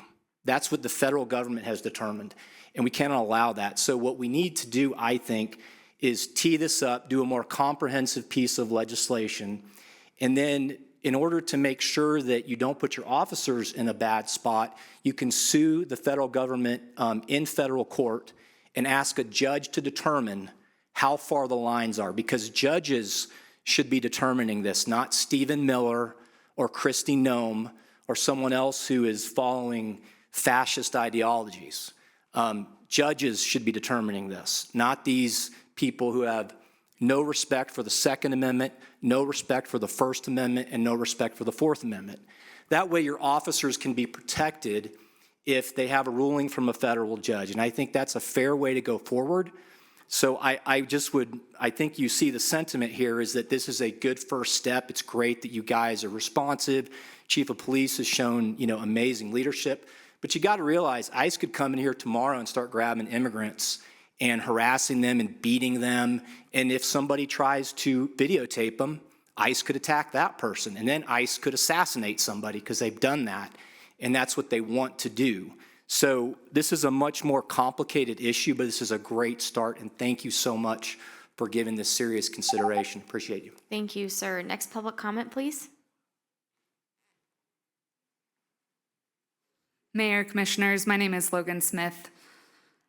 I'm here in support of this resolution and the 3 amendments that honor our city's charter and commitment to openness and basic decency, while also advancing the strategic plan passed by this commission to promote a safe community. This is just the foundation of promoting them. Our city charter is not decorative. It establishes governing principles. So when it calls Helena a place of openness and basic decency, this resolution and amendment is supporting that. So with that, I urge you, this commission, to pass the resolution and amendments. Thank you. Thank you, Ms. Smith. Next public comment, please.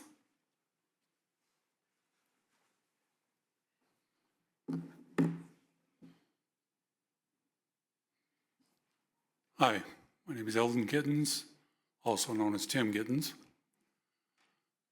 I spent 29 years in the U.S. military. And if you'll pardon me for a minute for speaking as paraphrasing what President Trump has said,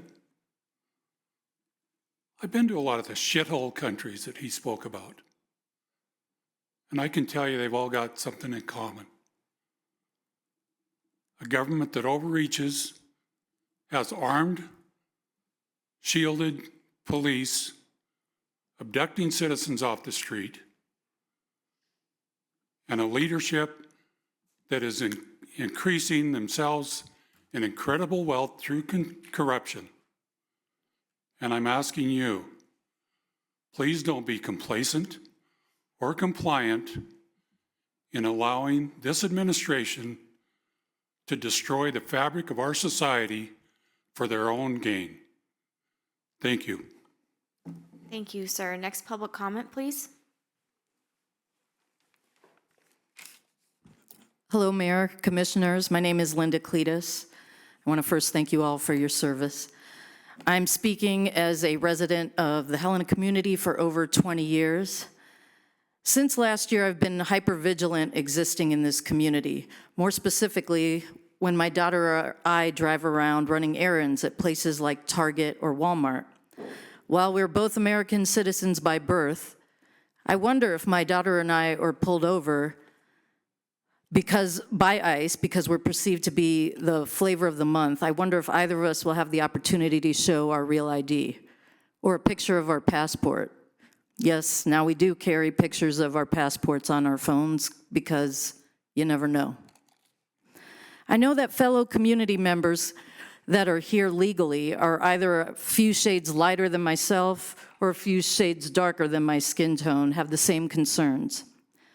This resolution is an act of solidarity, a signal that Helena citizens, including the ones that look like me or my daughter, are backed by the Helena City Commission and the Helena Police Department. Chief Officer Petty took a stance last week and has set the stage for you all to pass this resolution. I imagine there's language in parts of the amendments or the resolution that the commission will question or get input from the community. I hope that does not stop you from passing this resolution in some form tonight. It is easy to get distracted by the small things and forget what the intent of this resolution is, which is to make our citizens feel seen and safe. Of the 3 amendments, the one that has the most weight to me is having the HPD ask ICE to demask. There's less power or latitude of ICE harming people when they are seen, especially seen by the HPD, who works daily to keep our community safe. I encourage the Helena City Commission to follow Officer Petty's action from last week and pass a resolution tonight. Thank you. Thank you, ma'am. Next public comment, please. My name is Kumari Leland. I'm a high school junior and I'm a 5th generation Montanan. I'm here to support the ICE resolution. While all parts of this resolution are important, asking ICE to identify themselves is by far the most valuable to me. In my AP Psychology class my sophomore year, we learned about the social psychological concept of de-individuation, or the loss of self-awareness and restraint in situations that allow anonymity. I immediately thought of this when I heard what ICE was doing, taking children from their parents, dividing communities, creating irrevocable rifts. Part of what enables ICE to do things like this is the fact that their identities are protected. They have the luxury of anonymity, living behind a mask where they are shielded from the thing they claim to be exacting, the law. They are unrestrained by accountability. This philosophy of safety and anonymity is not new. It is the reason hate crimes exist. It is the reason cyberbullying, one of the most harmful forms of harassment of our time, exists. Being unknown allows comfort in knowing you are free from punishment. This is wrong. Asking ICE to unmask themselves would force them out of this philosophy. By asking them to identify themselves, it holds them accountable. By removing ICE's personal defenses, we safeguard our community members. If these agents continue to be allowed anonymity, we are protecting the wrong party in this civil conflict. On a more personal note, as someone who is biracial in this community, I don't know if I should feel scared. All I know is that I feel scared for some of my friends who could be targets. I'm not up here for me. I'm up here for my friends, for my family, those in my life who are in more danger than myself. Please support this resolution. Thank you. Thank you, Ms. Leland. Next public comment, please.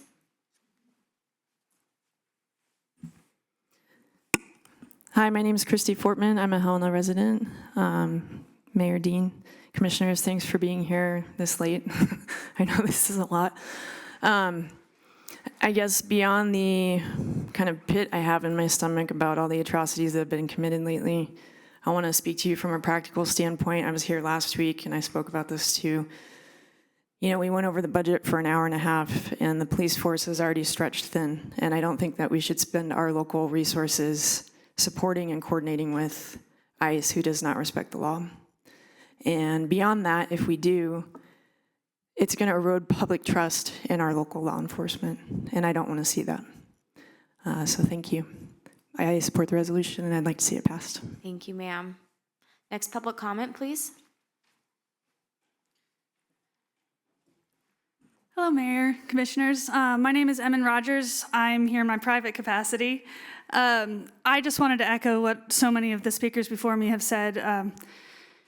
The fact that the Overton window, the acceptable window of conversation around constitutionality, legality, and just plain out like humanity has moved this far that we have to somehow codify further than the strongest law of the land.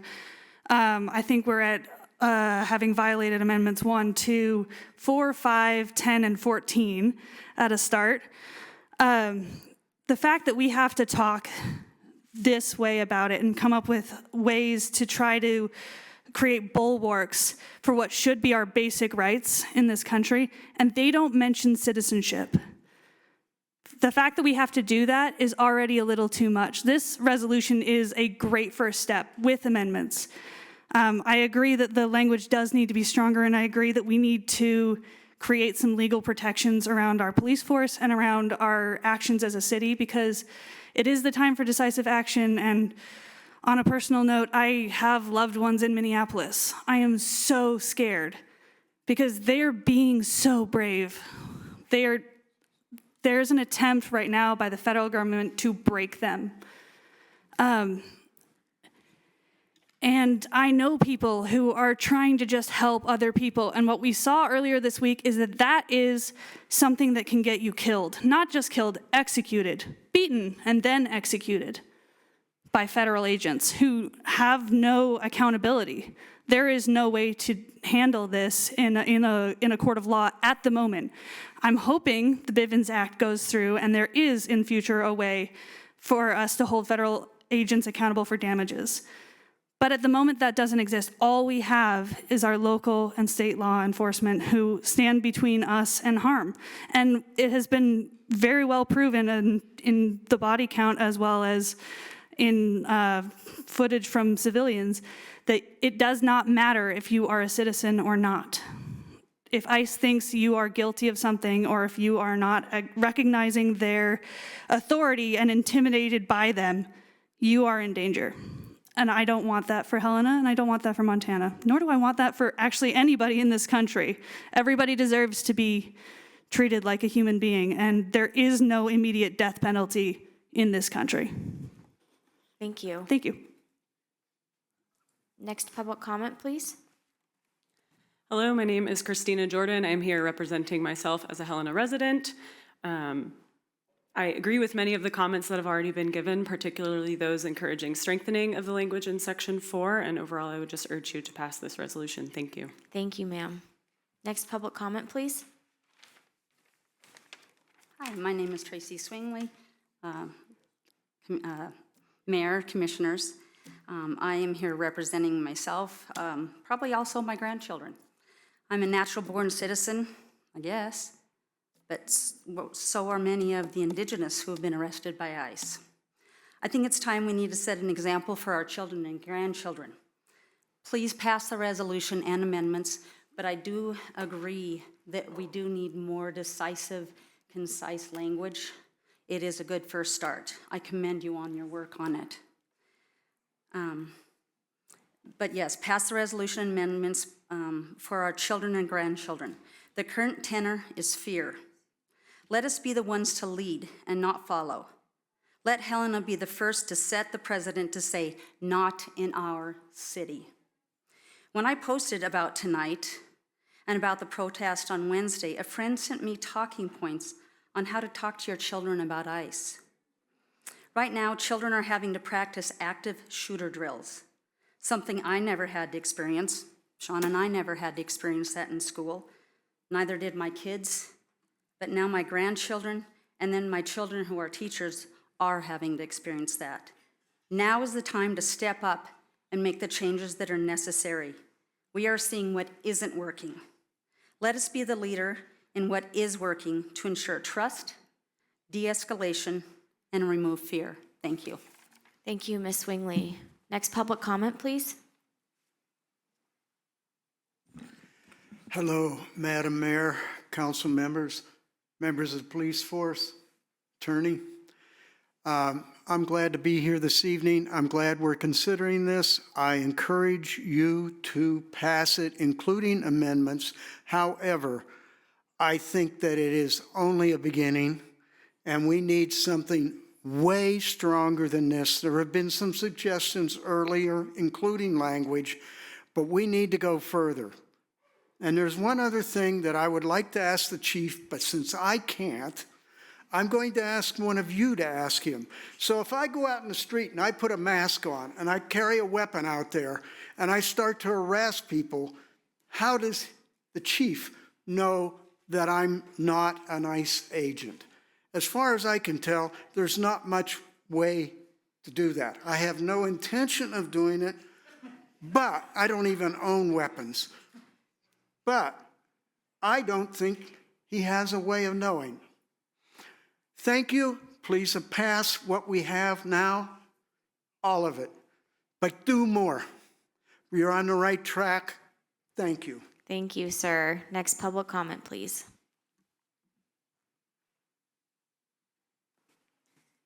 Good evening, Mayor Dean, Commissioners, HPD, Helena City staff. My name is Lindsay Gilstrap. I've been a longtime resident of Helena, and I'm just here to show my support for the resolution and the amendments, and I hope that that portion is passed tonight, given all the public support for it. And then I do agree with previous commenters that, you know, this is a great first step, but I think if we can find a way to develop laws or rules that have more teeth to better protect the citizens of Helena, that is where we should be looking next. So thank you very much for all your time. Thank you. Next public comment, please. Mayor, Commissioners, my name is Nicole Merrill. I've lived in Helena for over 20 years, but I am a foreign-born naturalized citizen. I thank you for your time working on this resolution and for giving the Helena community time to speak with or so eloquently on this issue. I want you to think of yourselves in 5 or 10 years from now. You will think back on yourself in this terrible moment in our nation's history, and you will have the opportunity today to be proud of standing up for justice and against tyranny. Thank you, Chief Petty, for your leadership. We are all in this together. Please support this resolution. Thank you, ma'am. Next public comment, please. Good evening, Mayor, Commissioners. My name is Victoria Hill, and I'm a lifelong Montanan. I was born in eastern Montana, but I've lived most of my adult life here in Helena. Graduated from Carroll College, served a term of AmeriCorps service with a local conservation organization here. All my family's here. And my day job is a criminal defense attorney, and I moonlight as a pro bono immigration attorney. And I'm here in my personal capacity because, like everyone else who's spoken tonight, I love my community. I love it. And I expect you, you know, may have some concerns and confusion, like Ms. Doctor iterated about the proposed amendments. So I wanted to address what I see on some of those. First, I want to address subsection 3 regarding Montana Code Annotated 44-117 racial profiling. I really appreciate that Lieutenant Shanks and Chief Petty said that this data on race when an officer stops someone already exists. And if you, like me, you know, have ever gotten a speeding ticket, you've probably just gone in and paid it. You probably didn't even look at, you know, what was on the citation. But the citations have a checkbox form for race, you know, and, you know, maybe that's just the officer's perception of that person's race, but it already exists. And so, you know, this really isn't asking much more in that amendment. And then the second amendment that I wanted to address is subsection 4, IDing and unmasking. I think a lot of folks have already talked about this tonight, but you know, there's this concern that we can't, you know, ask someone to identify themselves.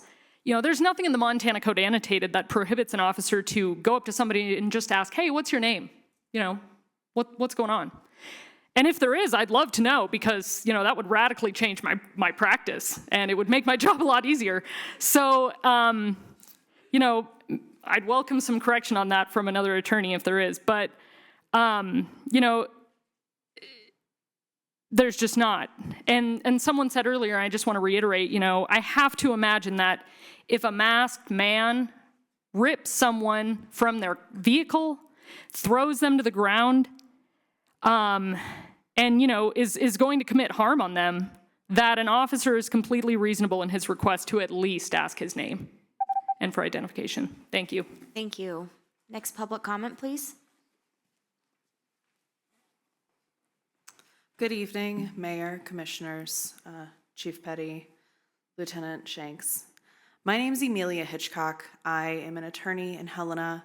I am also barred in Minnesota. And I'm originally from Georgia. I moved here when I was 18 to go to MSU. My family moved out here shortly after I did. After completing my education at MSU, I served a term as an AmeriCorps Vista for the Blackfeet Nation, where I worked on policy review of their agricultural policies. I'm here today to voice my support for the resolution, for the amendments to the resolution, for the additions to the resolution. A couple of things that I want to hit on. So there's a concern that ethnicity reporting is burdensome and that the Section 3 is unclear. As Ms. Hill just stated, this data is already being collected. As Chief Petty and Lieutenant Shakes have represented, this data is already being collected and it's already being reviewed biannually by the police department. I also think it's important to recognize why Section 3 and Section 5 are imperative. Christopher Martinez was arrested in part with help by off-duty Helena Police Department officers. He was arrested because he was mistaken for a different brown man. That is embarrassing. And I do think that the city recognizes that with how swift the response was. This resolution came out very quickly after the initial arrest. We've been going over these for months now. The Helena Police Department has clearly tried to make some changes. So I just want to revisit why these are important. As to Section 4, we have to identify ourselves to officers when we get pulled over. That's part of the Montana Code Annotated. And I can tell you that I have plenty of people who get obstruction charges for refusing to give their name and their license to officers. Federal agents are not exempt from that requirement. So with that, I will again support the resolution, the amendments to the resolution. Thank you for your time. Thank you, ma'am. Next public comment, please.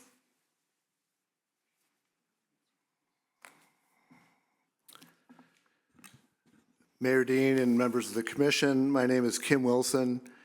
I've lived in Helena and practiced law in Helena for over 40 years. And I urge that you tonight adopt the strongest version of all the resolutions that are in front of you.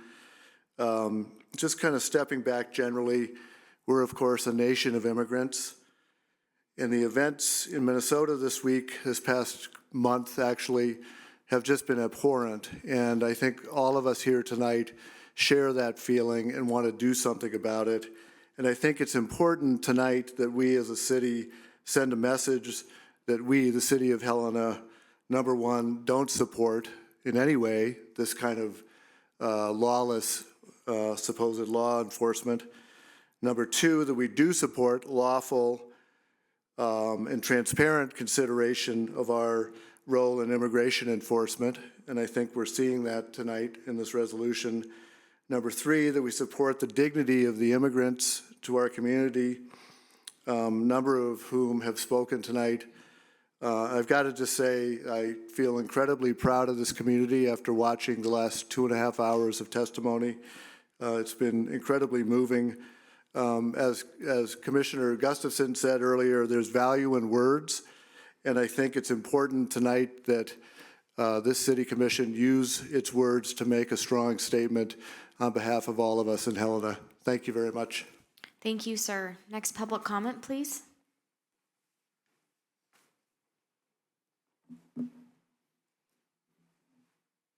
Hello, Mayor Dean and members of the commission. My name is Davy Erickson, and there are a lot of I ams I could give you. I am a freshman student at Carroll College, and I am on their debate team. I am not from Helena, but I am from Liberty County and a lifelong Montanan. I'm also the daughter of a police officer. But this is not about me. This is about showing up to support those threatened by ICE, so all of us right now. And this is about the support, the love, and the compassion that we have for one another. Unless you are an Indigenous person, we are all immigrants and descendants of immigrants. There is no mistaking that immigration enforcement under the current administration is not supporting safety, security, liberty, or dignity of our immigrants today. Tonight, I would like to thank you all for this resolution, and I would also like to support many of the great criticisms, well-put criticisms, that have already been put forward tonight by other commenters, and that there is much, much more to do. I won't speak on any of these criticisms. I'm an 18-year-old, but I will let the incredible comments of other people in this room stand for themselves. Freedom takes work, and I'm grateful to the Helena PD for the commission today and for everybody else in Helena, especially in this room and at this meeting, who are here to fight for that freedom. Thank you. Thank you, ma'am. Next public comment, please. Hi, my name is Calvin Richards. I'm a local business owner, lifelong Montana resident. I've been in Helena for the past 25 years. First, I want to say thank you to the commissioners, to the mayor, and for the chief for being here with us. You know, I personally had a long-time positive relationship with HPD as a business owner and as a member of the community. A couple of traffic tickets notwithstanding, but I've been on ride-alongs and I've seen how professional and how caring the officers are for their community and the people in their community, all of them. The social contracts between law enforcement and the public is vital for a safe and successful community. That requires the safety of every member in the community, from the top to the bottom. Otherwise, that contract is null and void. I believe that the trust between the city government, the Helena Police Department, and the public is still intact. I still believe that it exists and is solid. But obviously, there are some concerns about where that might be going. So I encourage you to make the language of this resolution very clear for both the HPD, the City Council, and for the Helena community so that we can continue to build that trust. I think there's been enough said about the language, the changing, or the strength of the language by other people far smarter than me, so I will just encourage you to listen to those voices. Seeing these things happen in other cities, it's easy to divorce ourselves from that. It's easy to become complacent, but we've already had a member of our own community affected. And just today I learned that there was an incident with Border Patrol and ICE in Freud, Montana. In Freud, exactly, where is Freud? Here's Canada, there's North Dakota, it's right there. It's happening in Freud. The danger's already here. It's not going away. If decent people don't stand up now, there's a pretty good chance we might not get the chance again. So, I would like to say that hate doesn't stop on its own, it just finds a new target. So let's do everything that we can do to stop it here now. I would like to close with one final thing, a message I received from my oldest daughter after the murder of Alex Preddy. She said, "Chris said ICE just murdered another person. I watched the video as I made a snack for my toddler, and then I sat on the couch trying to breathe." Let's please leave a better future for our grandchildren. Thank you, sir. Next public comment, please. Hi, my name's Brandy Swingley. I'm here to speak in support of the resolution and its amendments. I hadn't planned to speak today, but I've heard some pretty disgusting language being used to describe asylum seekers in this building, actually. So I decided that some people here could probably benefit from hearing Worsonshire's words in her poem, Home, about what the experience of being an asylum seeker is actually like. No one leaves home unless home is the mouth of a shark. You only run for the border when you see the whole city running as well. Your neighbor's running faster than you, breath bloody in their throats. The boy you went to school with who kissed you dizzy behind the old tin factory is holding a gun bigger than his body. You only leave home when home won't let you stay. No one leaves home unless home chases you, fire under feet, hot blood in your belly. It's not something you ever thought of doing until the blade burnt threats into your neck. And even then, you carried the anthem under your breath, only tearing up your passport in an airport toilets, sobbing as each mouthful of paper made it clear that you would not be going back. You have to understand that no one puts their children in a boat unless the water is safer than the land. No one burns their palms under trains beneath carriages. No one spends days and nights in the stomach of a truck feeding on newspaper unless the miles traveled means something more than journey. No one crawls under fences. No one wants to be beaten, pitied.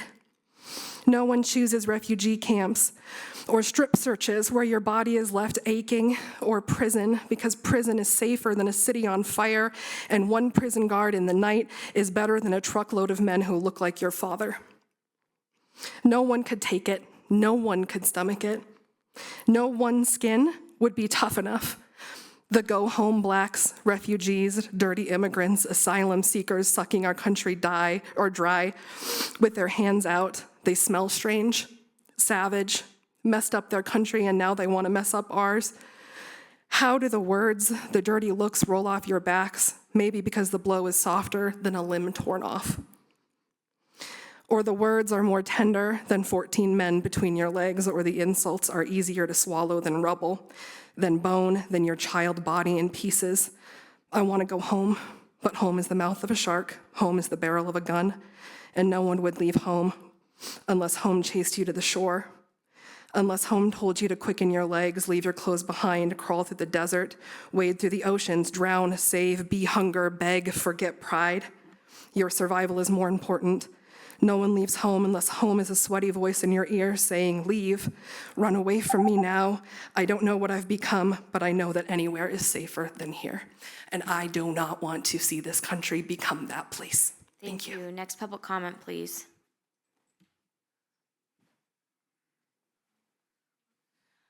Hi, I'm Zoe Gorecki, and I am a resident and student of Helena, Montana, and I am in support of the resolution and amendments to the resolution.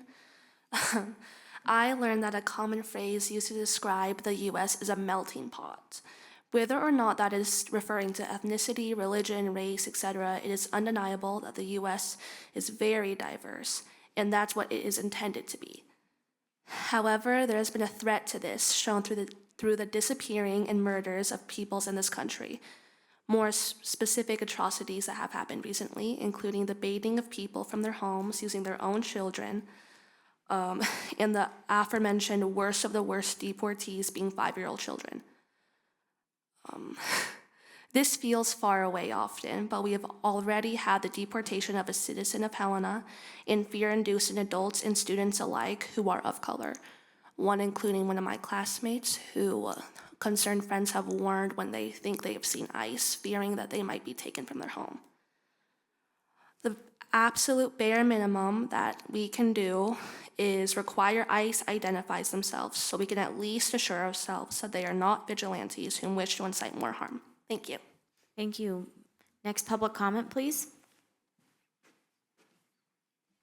Good evening, Commission. My name is Maddie Weisberg. I am a Helenan living in the 6th Ward, and I stand today in strong support of the resolution with the amendments introduced by Commissioner Reed, which others have already discussed with really helpful perspective. This resolution with the amendments is about the Commission taking action to protect the Helena community and to stand up for basic human dignity.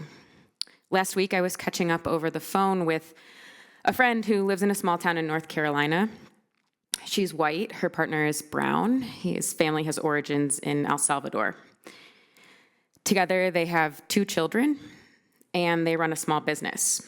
And it is because of the strong policies adopted by their local government, prohibiting a 287G agreement and prohibiting cooperation with federal immigration enforcement, that my friend's partner and many of their employees feel safe enough to go to work so that they can pay their rent and support their families. That's what allows them to bring their kids to school, to access healthcare when they need it, to purchase food from their local grocery stores, and to visit their places of worship. All people of Helena, no matter their immigration status or the color of their skin, deserve the same sense of safety and freedom to live their lives with dignity.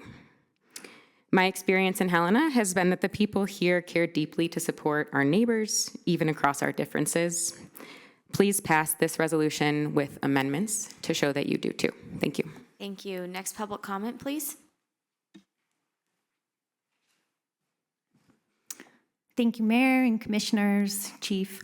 My name is Hope Citron. I'm a Helena business owner. I missed a meditation class to be here. I recognize lots of people miss things. I say that mostly because in that class, we tend to do 2 things, one of which is find our center lines, and the other is to send out hope. and peace and love to other people. These resolutions and the amendments feel like a center line of our community. It feels clear with the public support that we've seen this evening, and it also feels like a beacon of hope to send out. So I strongly support the resolution and the amendments. I hope you do vote in that way. And I look forward to the clarification and the codification and supporting that as well. Thank you. Thank you. Next public comment, please. Mayor Dean, Commissioners, my name is Peter Dudley. I'm a resident here in Helena. I just want to get on the record that I was up in room 426, and when I first got here, there were about 60 plus of us in that room. And when you asked who supported this resolution, I think just about everyone raised their hands. So just want to get that on there. I am in support of the resolution and Commissioner Dean's amendments, like many of us in the room. And I just want to leave us with a lesson from history. In the 1980s, the Supreme Court's ruling that upheld the Japanese internment in the United States was overturned as part of the Civil Rights Act. In those camps, if you want to call them internment or concentration camps, I think both are fair. But there was a push to have access to food, to shelter, to education, as minimal as it was. And even then, when the Civil Rights Act was passed, reparations were issued to the victims and descendants of those people. We have history, morality on our side here, and we ask you to uphold that as part of your commitment to Helena. With that, I thank you, and please pass this resolution with Commissioner Reed's amendments. Thank you. Thank you. Next public comment, please.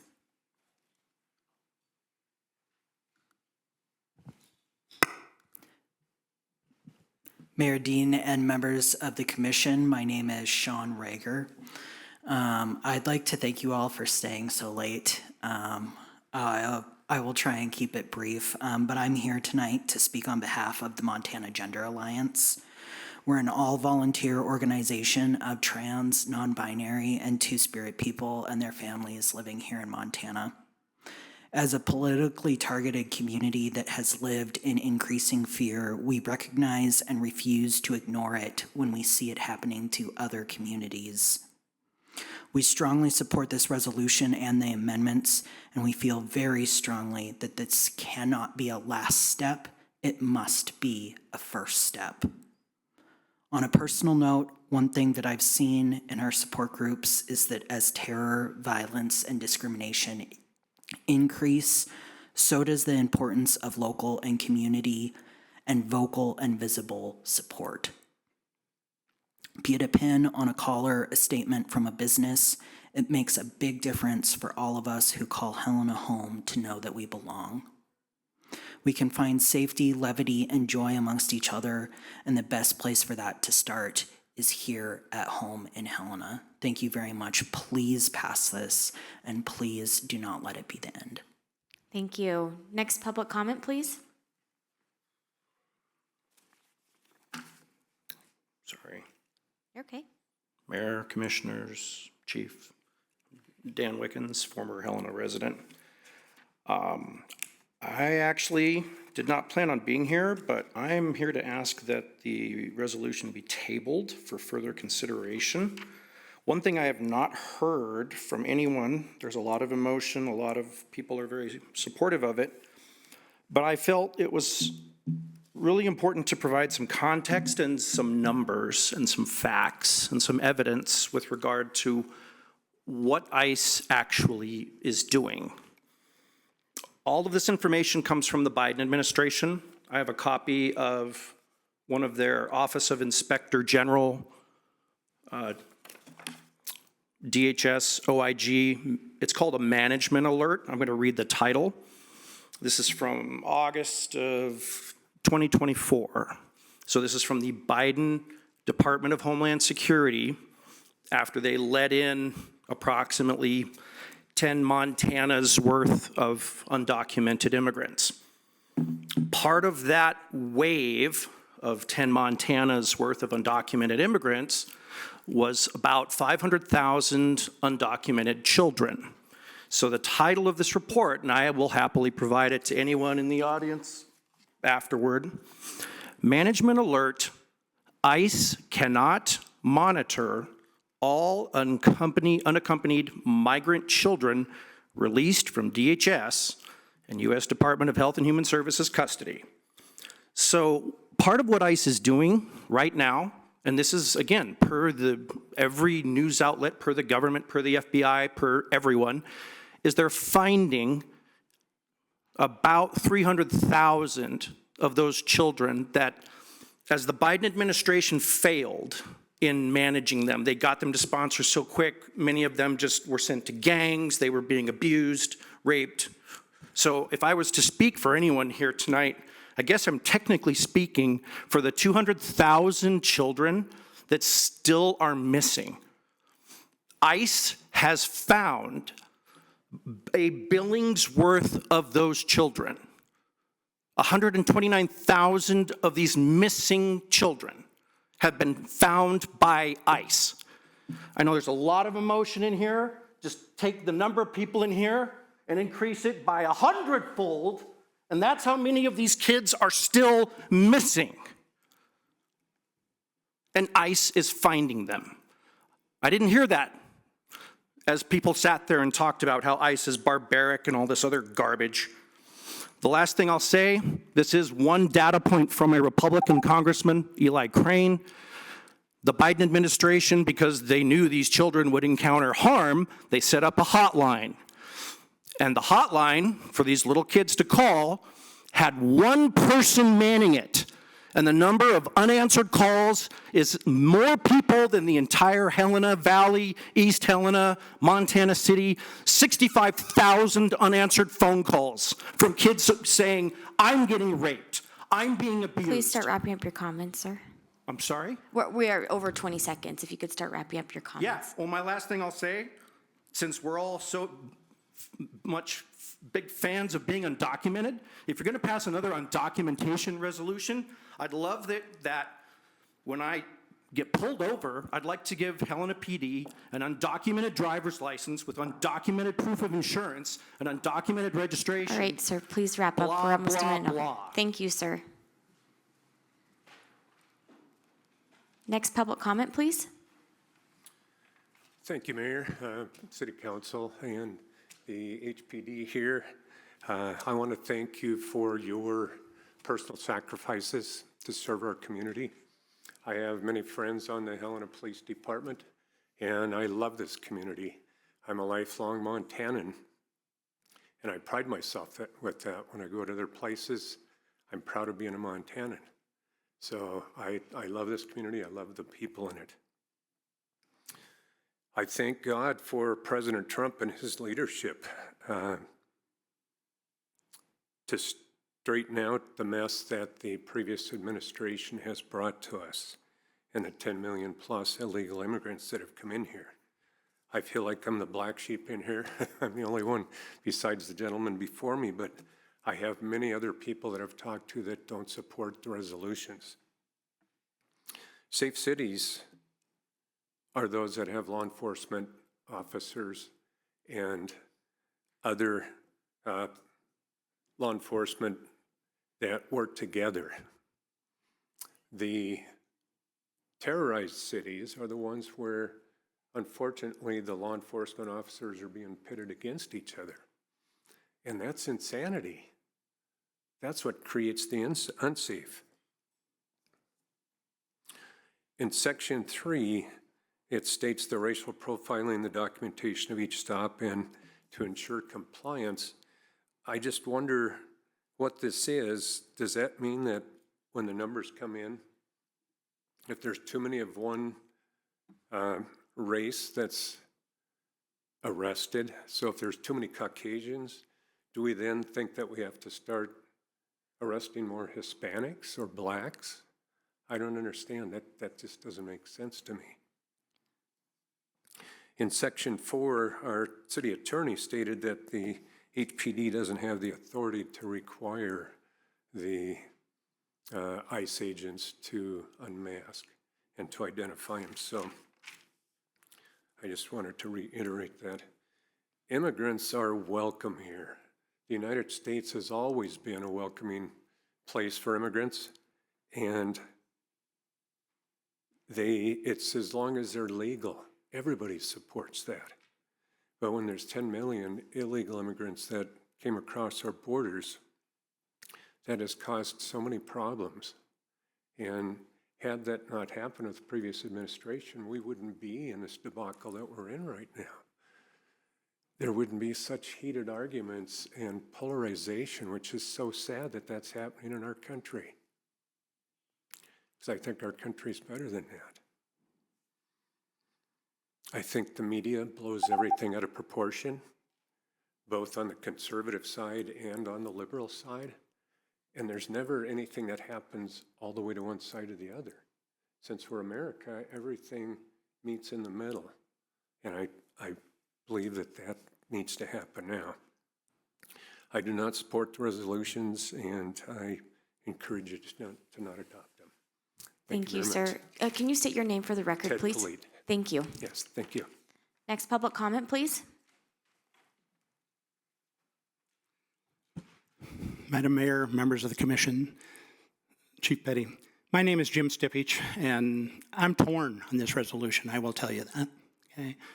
I'm sympathetic of the seat that you guys are sitting in tonight, knowing that you've got so many people in Helena speaking out here today, saying a lot of mixed messages. One, they don't support ICE. One, they want all citizens to feel calm here and safe here. And I think that's great. But I worry about this resolution for a couple different reasons.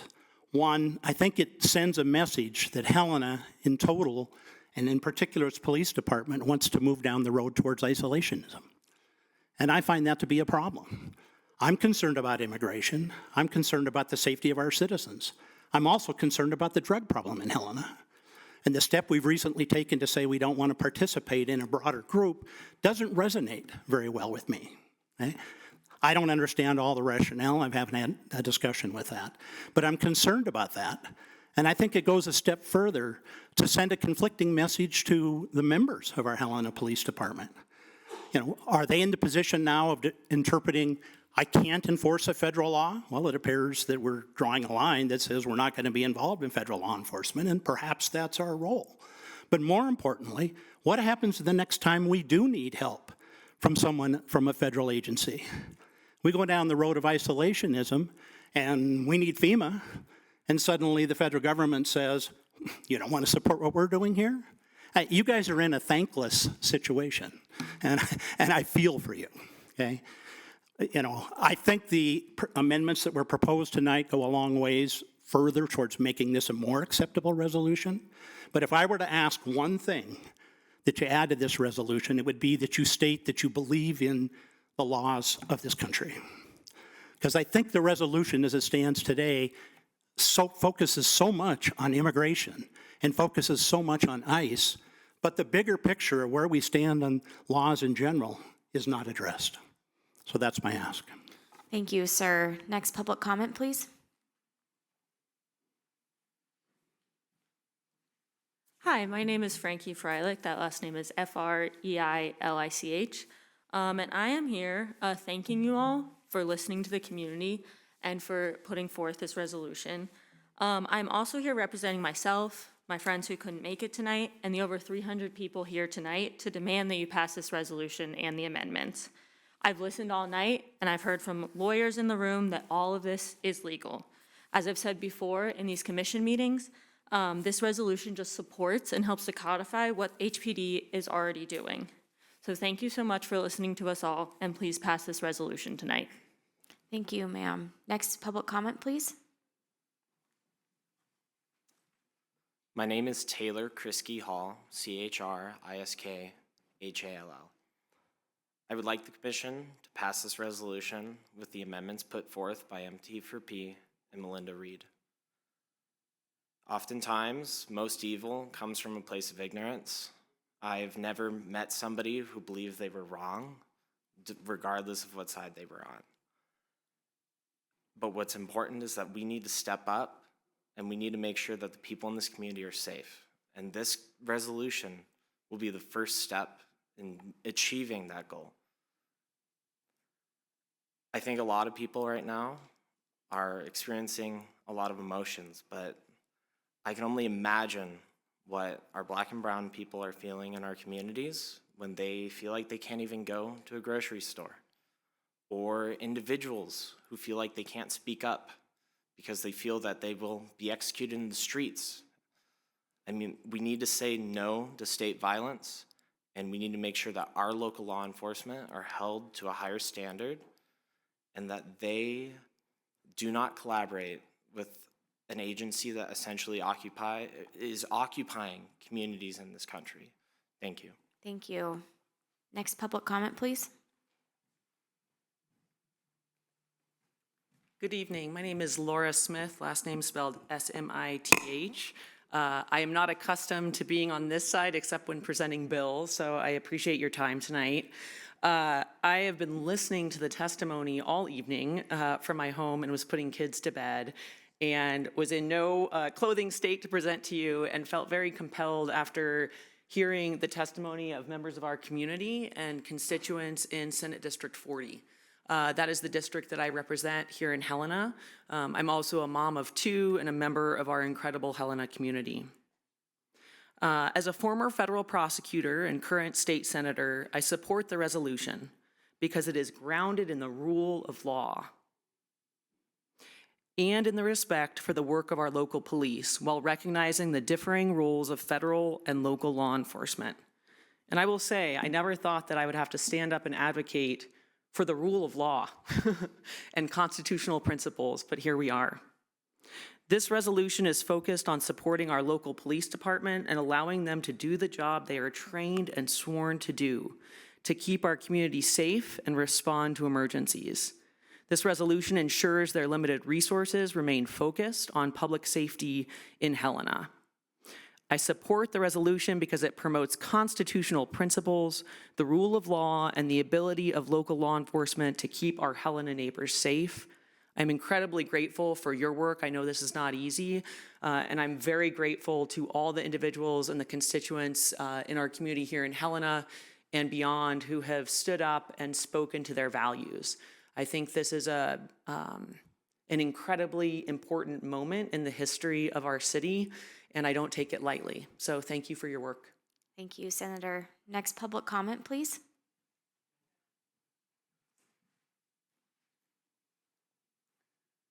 Hello, good evening. My name is Gil Poolsma. I am a resident of Helena.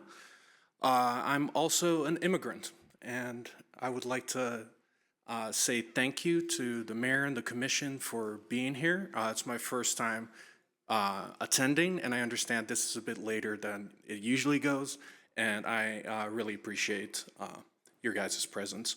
I don't have a particular script, but I do want to speak very clearly that I am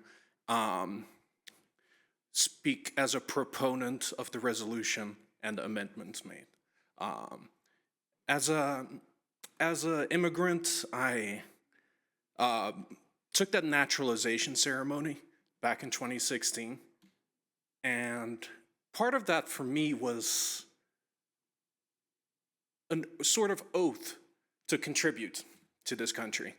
And by speaking up at a moment like this, I like to think that it's one of the few things that one can do to just prevent things to slip towards authoritarianism. And I believe in the current state that ICE operates, giving them full cooperation and no checks and balances upon them, or few checks and balances, would be irresponsible. And that is why, once again, I would like to emphasize I am in favor of the resolution. And yeah, thank you for being here. Thank you, sir. Next public comment, please.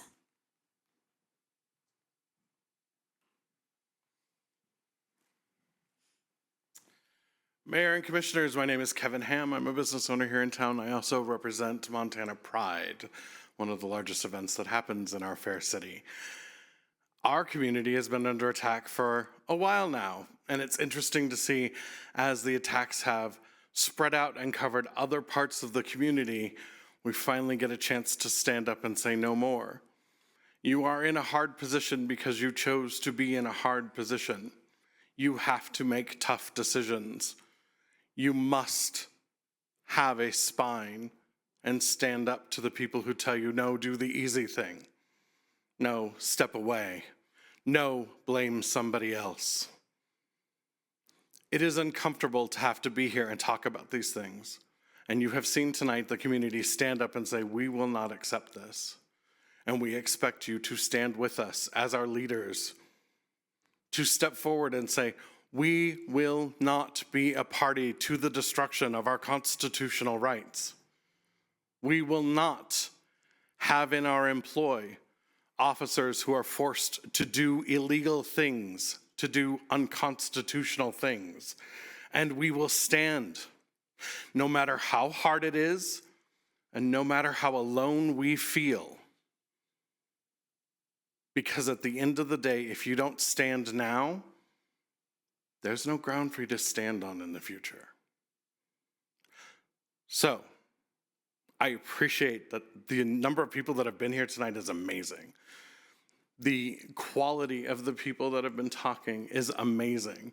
And for the most part, you've heard everybody say this is important to them. And even the people who say that it's not important to them keep coming back to the Constitution. Do the right thing. Pass this amendment. Thank you, Mr. Ham. Next public comment, please. Hello, Mayor and Commissioners. My name is Ashley Fisher. As I'm sure you know, another life was taken by ICE this weekend. Keith Porter, Renee Good, and Alex Preddy have all been killed by ICE since the beginning of the year, and it's not even February. City commissioners in Billings, Missoula have reached out, as well as the Bozeman mayor. What you passed here tonight is wanting to be implemented in multiple cities across Montana. That is why we need you to pass the strongest version possible. After hearing what we have said and you decide not to pass the resolution, including all of the amendments, you are obligated by your own strategic plan to explain your vote. The City of Helena Strategic Plan P3 Governing Principles and the Mayor and Commissioner's Pledge, we verbally explain to the public our rationale for votes at the commission meetings. I again want to thank Chief Petty.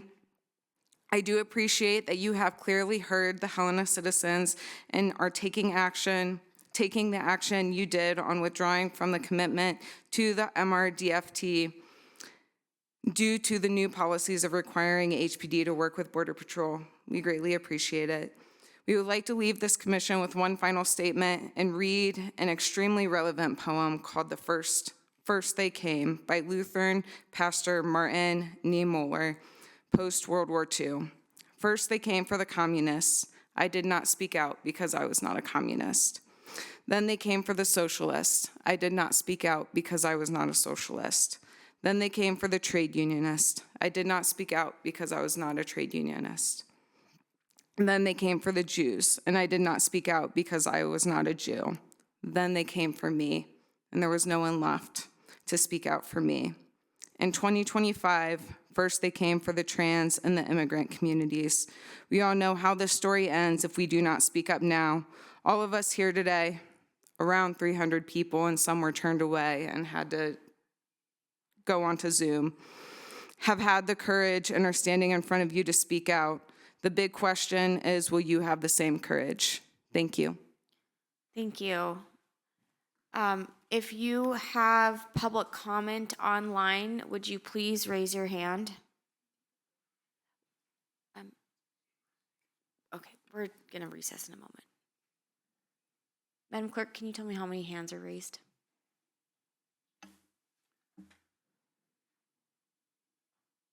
If you give me just a moment, Madam Mayor. Mayor, we have 2 written public comments I would like to request to read into the record and 6 hands raised. Okay, so we are going to take a 5-minute recess right now. We will come back and take the online public comment, the written comment, and then go into a commission discussion, questions, and consider a motion. We are in recess.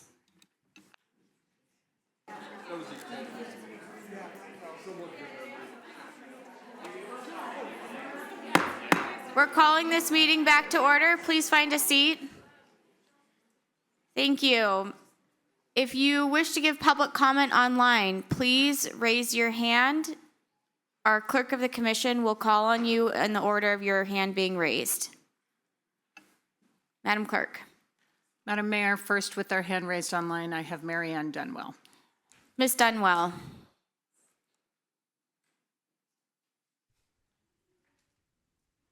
Good evening, Mayor Dean and Commissioners Reed, Logan, Rigby, and Gustafson.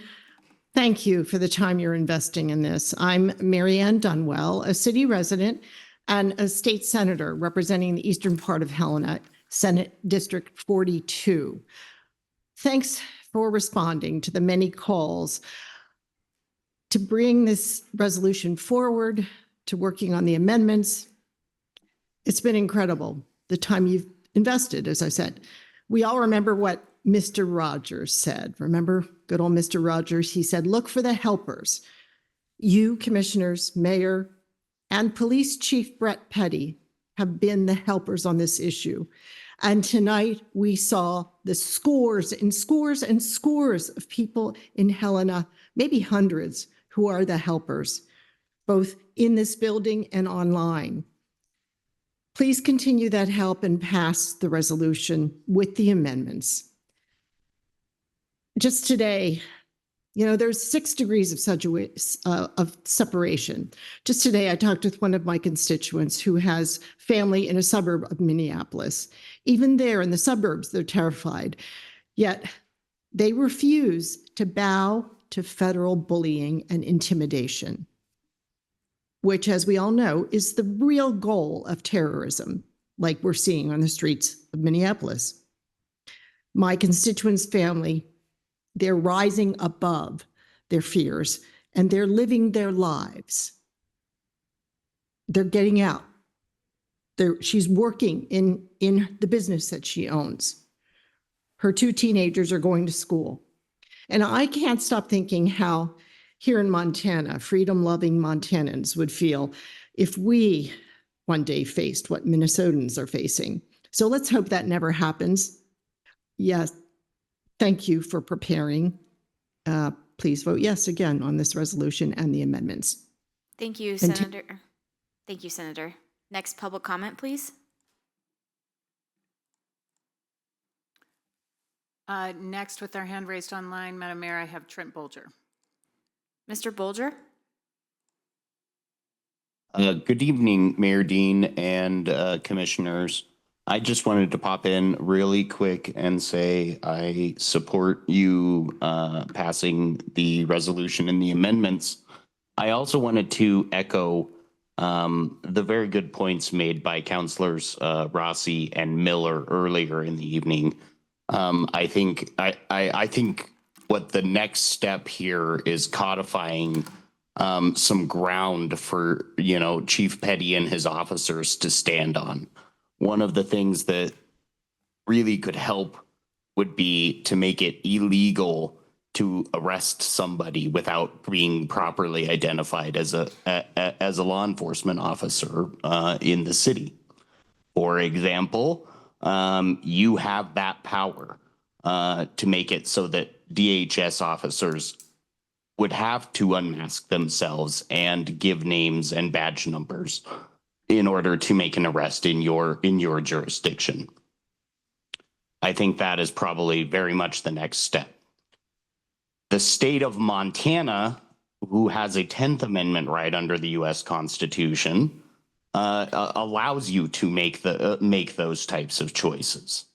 Time and time again, when a question of an officer's privacy goes up against the question of public safety, the state Supreme Court has ruled that public safety outrules the question of an officer's privacy.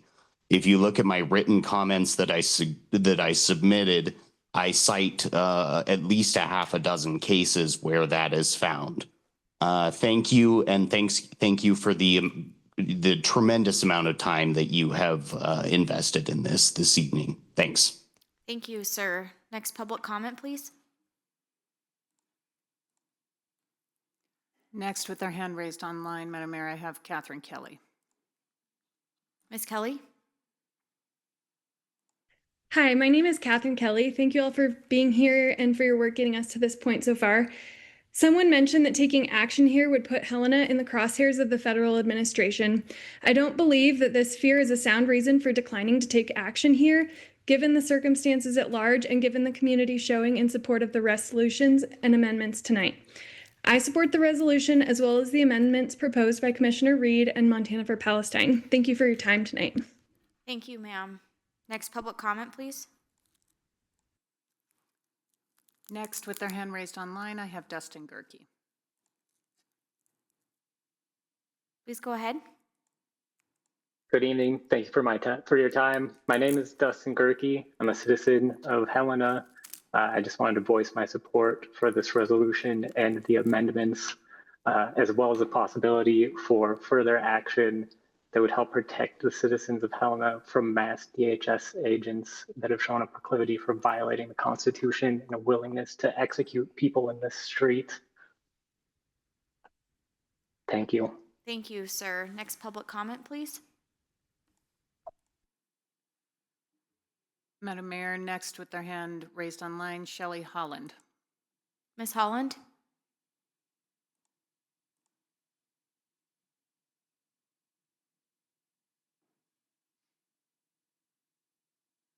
Go ahead. There I am. Sorry about that. My name is Shelley Holland. There are times in your life when you get to make choices that seem difficult while you're in them, but obvious once you're through them. In debating the passage of the resolution and amendments, consider these words.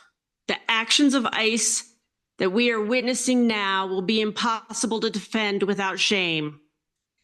Please pass the resolution and amendments, then work towards strengthening Helena's position in history by codifying ways to protect the community and our Helena Police Department in these times. Thank you. Thank you.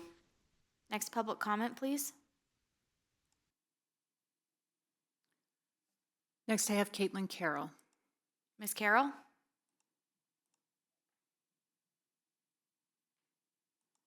Hi, my name is Caitlin Carroll, Mayor Dean, Commissioner, fine city employees. Thank you again for listening to us all night. I'd like to say that real leadership doesn't come from holding a gavel or a badge. It's shown when a person stands up for what's right, even and especially when it's hard or scary to do so. Someday our grandchildren or our grandnieces or nephews or niblets will learn about these current events, current times in a history class, and I hope that we will all be able to tell those grandchildren, grandnieces, nephews, niblets that we found our backbones and took positive action to protect the people of our community. So I urge you to please pass the strongest possible version of this resolution and show your leadership. Thank you very much. Thank you, ma'am. Next public comment, please. Next, with their hand raised online, I have Jordan Conley. Ms. Conley? Good evening, Mayor and Commissioners. I appreciate the time that you've taken tonight to listen to all the public comments. Like others, I urge you to pass this resolution with all of the amendments. I don't actually think this is that complicated or that this requires too much of you, and that I hope that you do the right thing here and have the courage to do what is necessary to show the citizens that you stand with them and protect them. Thank you. Thank you. Next public comment, please. Next, I have Richard Liebert. Please go ahead. Good evening, Madam Mayor, and your team there. Thanks for the wonderful, tremendous courage from the city of Helena. I live up in Cascade County. Retired Lieutenant Colonel, served 40 years, and overseas, we showed restraint and fairness with the people we were defending over there. And strengthening the resolution, I think, gives the police the authority to identify agents working in our community, because there could be imposters out there, wannabe cosplays, all kinds of people like that. And we don't want mass vigilantes. And I'm just aghast that a VA nurse was slaughtered, executed on the streets of Minneapolis. My aunt lives in St. Paul. Her uncle fought in World War II against Nazis. I was cared for by VA nurses at Fort Harrison. I've trained there many times, but you're doing the right thing. Hopefully this will give inspiration to Great Falls to do the same thing. So we don't have our Native Americans pulled over, and do the right thing and carry on. And thank you for the courage, and thanks for the hundreds of people that turned out. Thanks for your civic duty and being so patient with everybody. But we're watching up here in Great Falls and Cascade County and follow your leadership. So thank you very much. Thank you, sir. Next public comment, please. Next with her hand raised online, Emily Sedgwick. Ms. Sedgwick?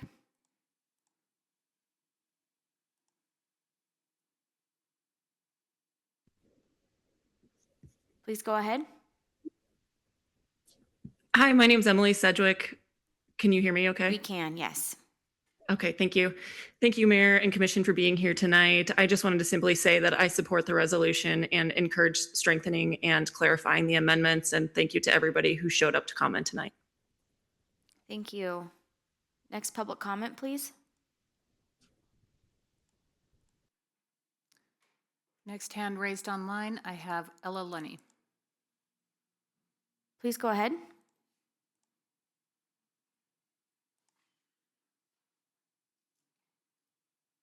Not because I'm anti-law or because I reject federal authority in any way. I support it so that we in Helena can draw a clear boundary against the expansion of a police state mentality here in Helena.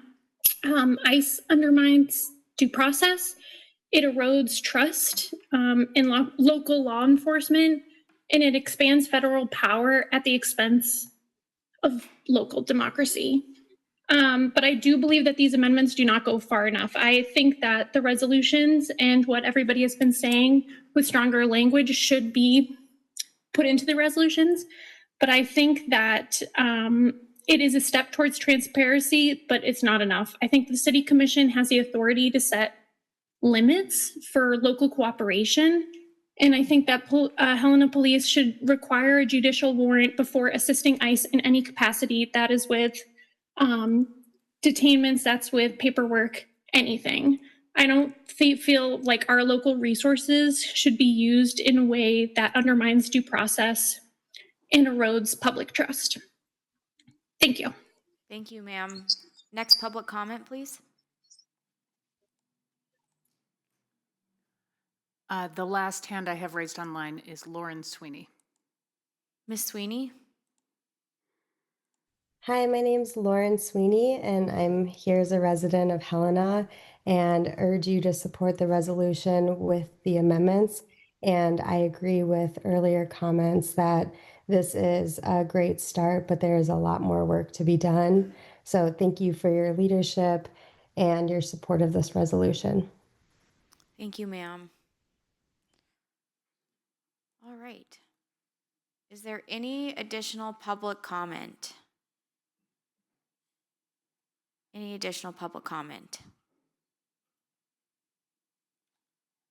All right, seeing none, I will bring it back to... Madam Mayor, I apologize. That's okay, Madam Clerk. I do have written public comment. Would you like me to read that into the Please record? read that into the record, thank you.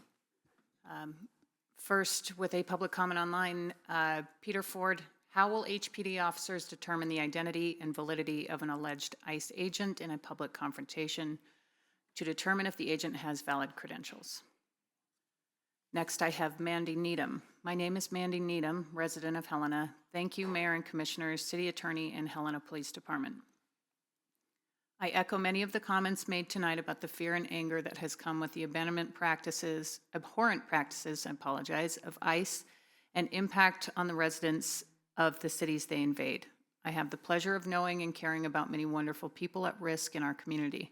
I want to urge you to support the resolution and amendments put forth to ensure Helena is proactive in its focus on the safety of our residents and transparency into our taxpayer-funded practices. If not all amendments, please vote for the identification and demasking amendment. Thank you for your time. Next, I have Jackie Mon. Please add the amendment that Shani Henry suggested. Helena Police officers must report anytime they witness a member of ICE break a law or conduct themselves in unlawful activity. Liz Franklin, enough from this guy. Dustin Gerke, I would ask that time limits be honored, especially for rambling, not apropos of the resolution. Cindy Dickinson, thank you, Mayor and Commissioners, for being here tonight. You must pass the resolution with the amendments included.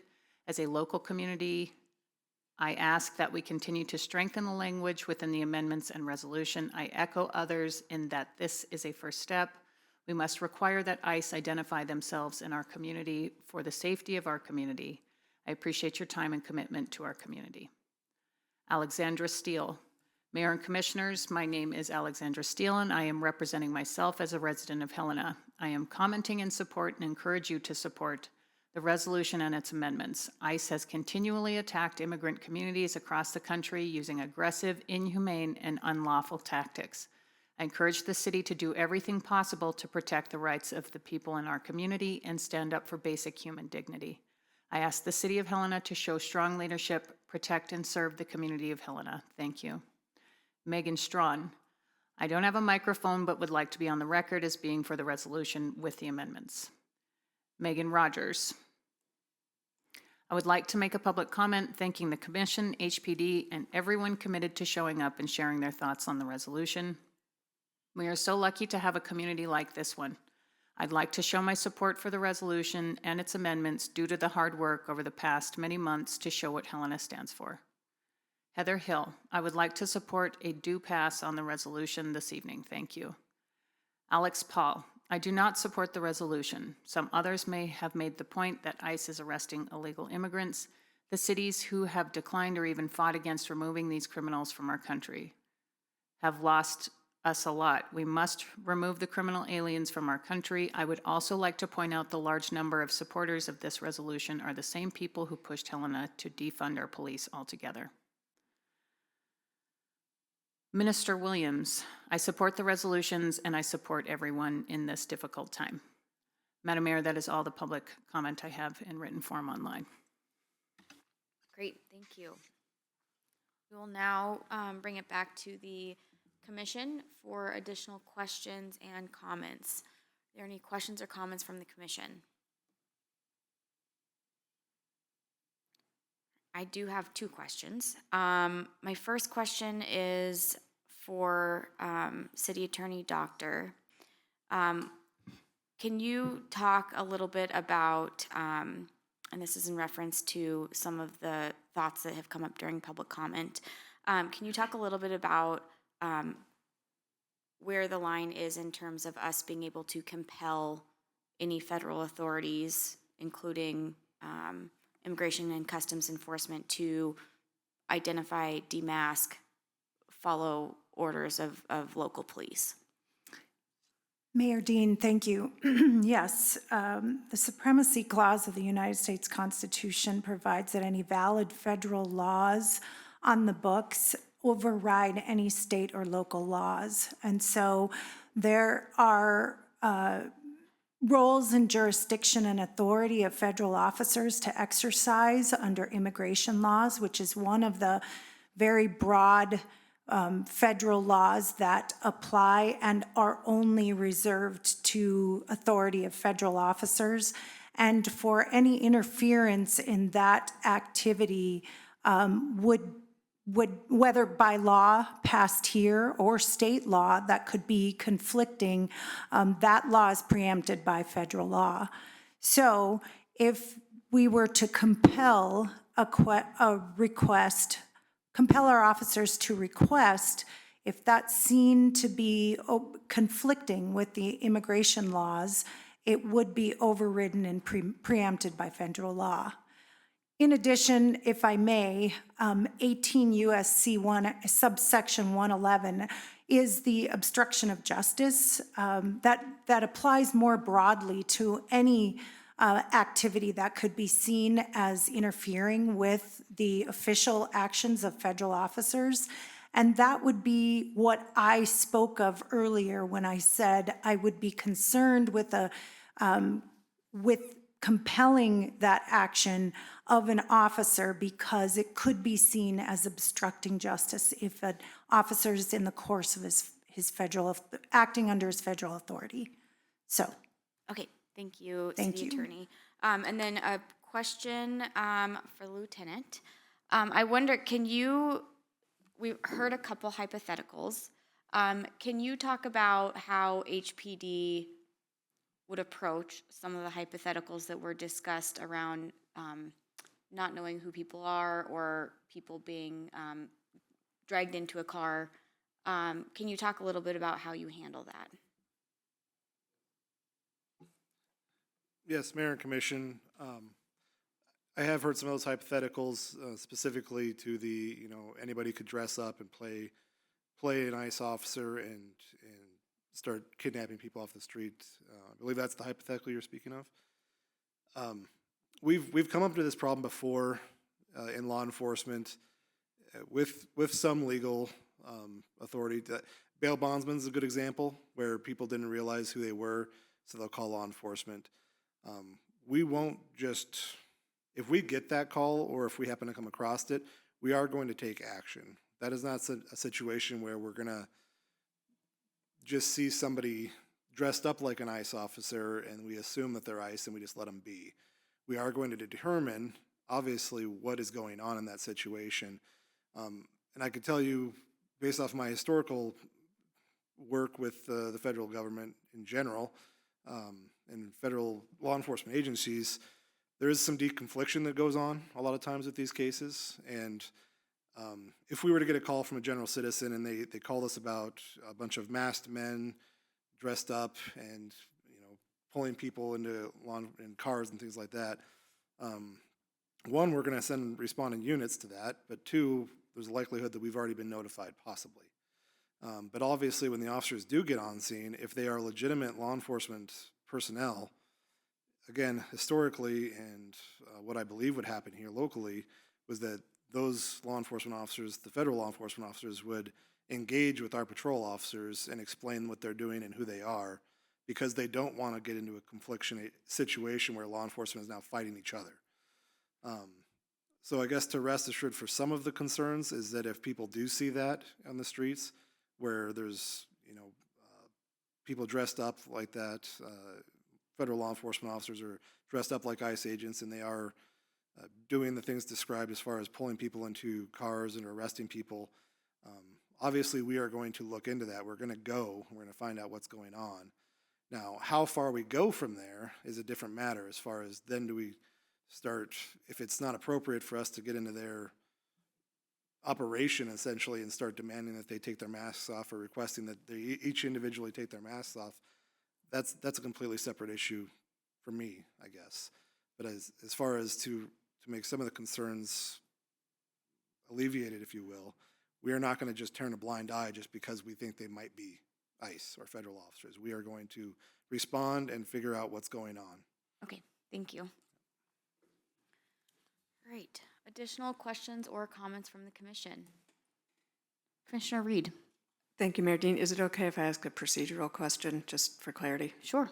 Thank you. For the city attorney, just for order of operations, we would move a resolution.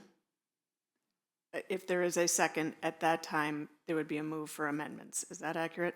Mayor Dean, Commissioner Reed, yes, that is accurate.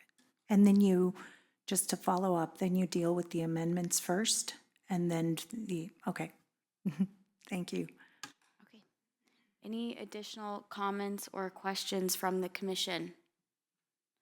Okay. Seeing none, I will entertain a motion. Mayor Dean. Yes, Commissioner Rigby. I move to approve the resolution memorializing City of Helena policy when federal immigration enforcement actions are present within city limits. Second. And I move to amend the resolution with the following language in Section 4.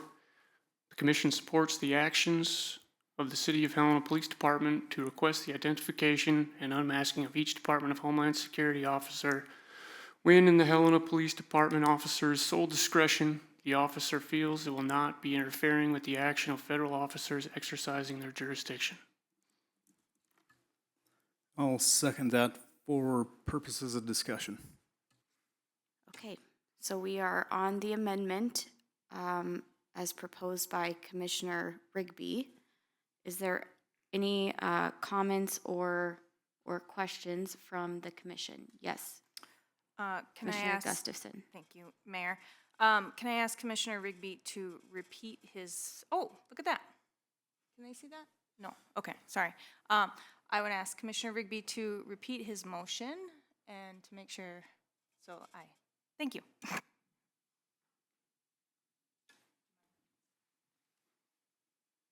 Amendment to Section 4.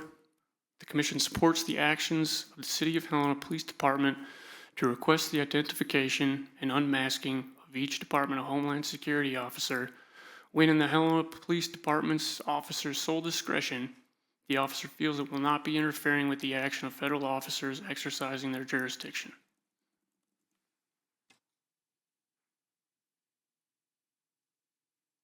Okay, commission comments or questions on the amendment? All right, seeing no questions or comments on the amendment,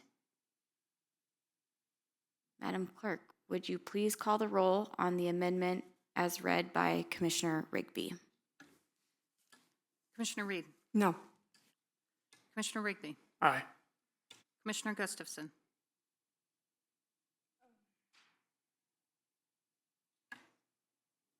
No. Commissioner Logan. Aye. Mayor Dean. Aye. The amendment carries 3-2. Okay, so now we are on the motion as amended.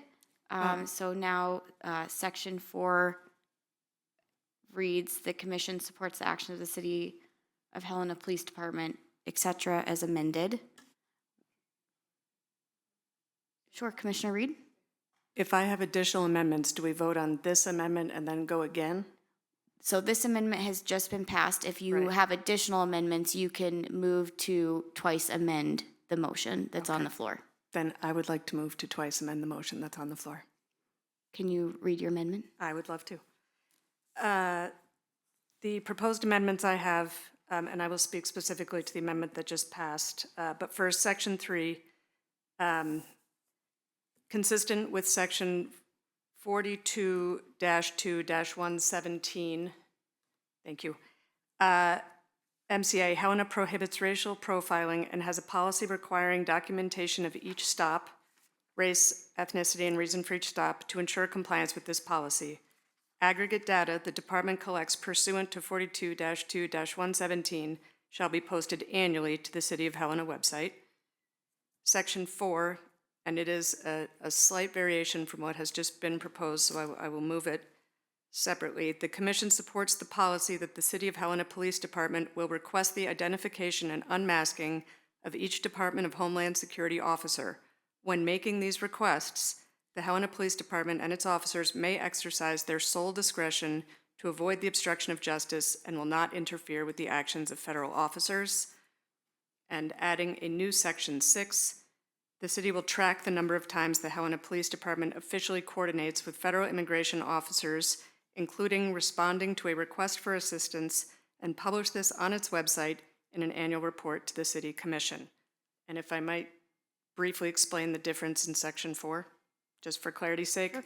I basically support the amendment as proposed by Commissioner Rigby, but I think the difference in the language is that we are supporting a broad policy of requesting unmasking and identification and providing an exception, including sole discretion of the officers, in order to avoid an obstruction of justice, which I think indicates that there is an expectation of the request unless, in the sole discretion of the police department, there is the need to avoid the obstruction of justice, and it also includes the language will not interfere with actions of federal officers. So subtle difference, but to me, important. Thank you. All right, are there questions or comments from the commission on the amendments? Commissioner Gustafson.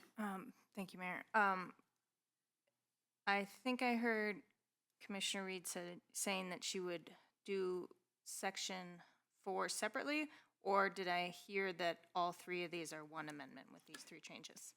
Thank you, Commissioner Gustafson. I meant I would address the changes to Section 4 separately, but I would be moving them all together, so it would be the second amending of the resolution. Questions or comments from the commission? Mayor Dean, Yes, Commissioner Rigby. the commission supports the policy that the City of Helena Department will request the identification of unmasking. Question for City Attorney or Chief, is there a current policy in place? Mayor Dean, Commissioner Rigby, from what I understand, there is no current policy right now for requesting unmasking or identification of federal officers. Could I ask a follow-up on that one? Sure, Commissioner Reed. Thank you. In the current version of the resolution that we have unamended, it includes that same sentence, so it was my presumption that, given that that was in the draft, that there was a policy. Mayor Dean, Commissioner Reed, the reference to a policy that when I first drafted that was lowercase p, but there is no official policy uppercase p, if that makes sense. It was really a reference to supporting a policy that they would request unmasking. But it is true that there is no official policy on that currently.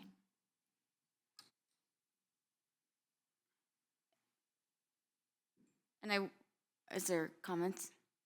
I guess I'll chime in briefly. I think that is why Commissioner Rigby's amendment is more straightforward to me, because there is no specific policy, but with the amendment, it now outlines what the expectation is under this resolution. So additional comments or questions from the commission? Commissioner Gustafson. Thank you, Mayor Dean. So Commissioner Reed's amendment would encourage a policy to be written, is how I would read that. And I would address that question to Commissioner Reed. Commissioner Reed? Thank you, Commissioner Gustafson and Mayor. Again, I took the language from the draft that we already had, which, as City Attorney Doctor indicated, is lowercase p. So we support maybe we swap the word policy for practice or a policy. Again, I took the language from the draft provided by the City Attorney and did not change that. So if we require clarification about whether or not we're requesting a policy now, or if we change the word to the Commission supports a policy or the practice that the City of Helena Police Department will request, I'm comfortable either way. But again, I took the original language when I made my amendment.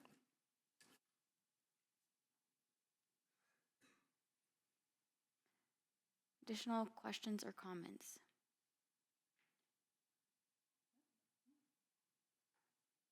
Okay, so we have the amendment before us to amend sections 3, 4, and new section 6. Seeing no further commission discussion, Madam Clerk, would you please call the roll? Madam Mayor, I would ask City Attorney Doctor, did I hear a second on? Oh, excuse me, was there a second? I don't, Mayor Dean, I don't recall hearing a second on that. I apologize. Is there a second? Second. It's been moved and seconded. Madam Clerk, would you please call the roll? Bear with me, I have to go back to my other page. Okay. Commissioner Reed? Aye. Commissioner Rigby? No. Commissioner Gustafson? No. Commissioner Logan? No. Mayor Dean? No. The motion fails 4-1. All right, so we are back on the motion as once amended with Commissioner Rigby's first amendment.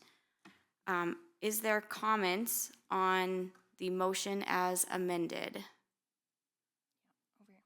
Yes, Commissioner Gustafson. I don't know the process here. Thank you, Mayor Dean. I might ask Commissioner Reed to make a motion again, maybe with 2 out of the 3 for clarity.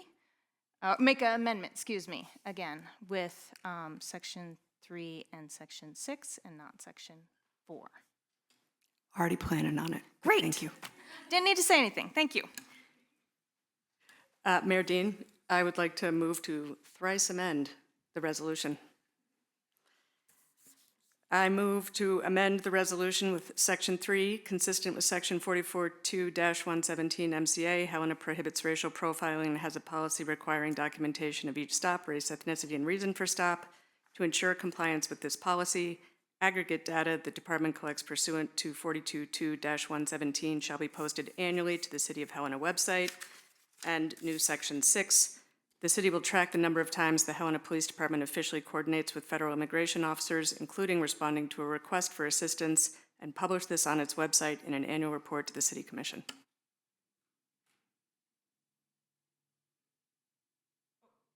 Second. It's been moved and seconded. Is there any comment or questions from the commission? Okay, seeing none. I will, Madam Clerk, would you please call the roll? Commissioner Reed. Aye. Commissioner Rigby. No. Commissioner Gustafson. Aye. Commissioner Logan. No. Mayor Dean. No. The motion fails 3-2. All right, so we are back on the amendment as once amended. Is there commission discussion?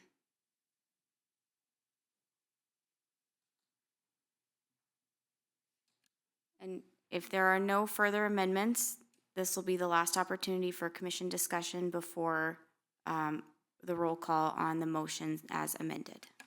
Mayor Dean. Yes, Commissioner Reed. Thank you, Mayor. Before we vote, I want to thank the community for showing up tonight and every night retroactively since July. I want to thank Helena Police Department for earning the trust of your community. I hope you heard it loud and clear tonight. I know I did. The duty of representation is something I take seriously, and I want to thank you for putting your trust in me and allowing me to be up here tonight, listening to this conversation and making this decision. I will paraphrase Gandhi. He said, "Be the change you wish to see in the world." This is what democracy looks like, and this is what it means to be the change you wish to see in the world. So thank you. I'm grateful. Mayor Dean. Yes, Commissioner Rigby. I respect the intent behind these amendments and understand the desire for transparency and accountability.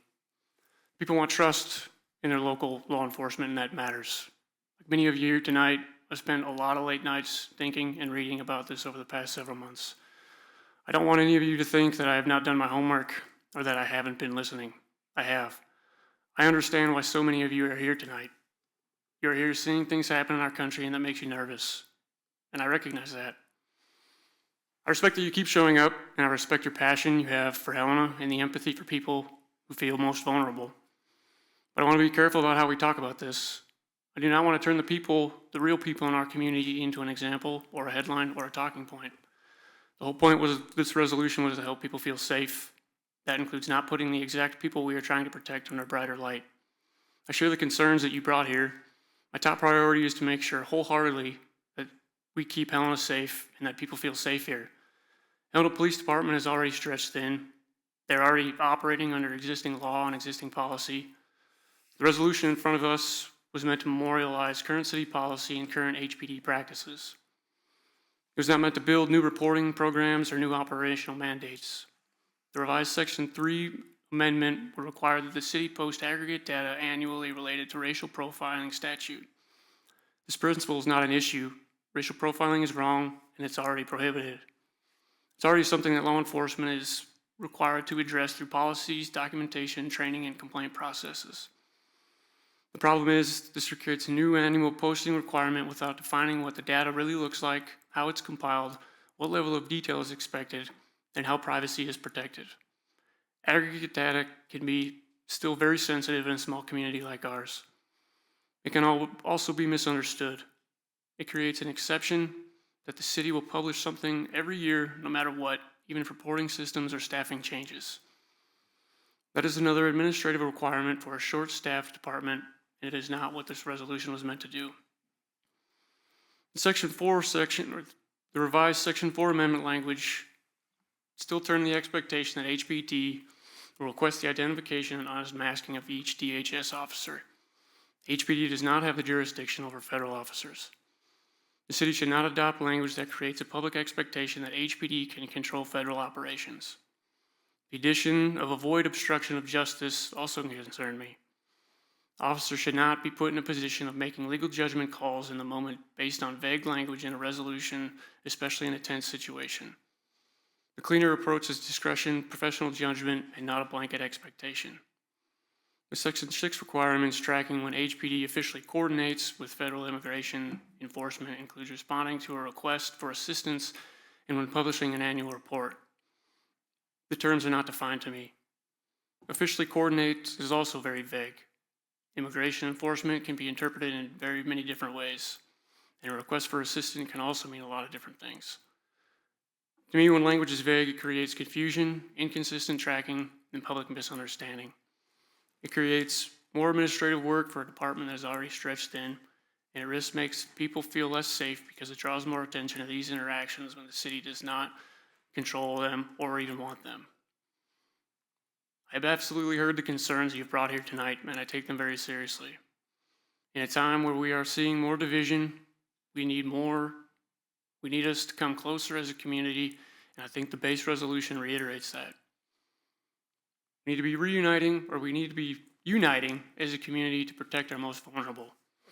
That starts with trust and collaboration between the people, the elected officials, and our law enforcement who are here to protect us all.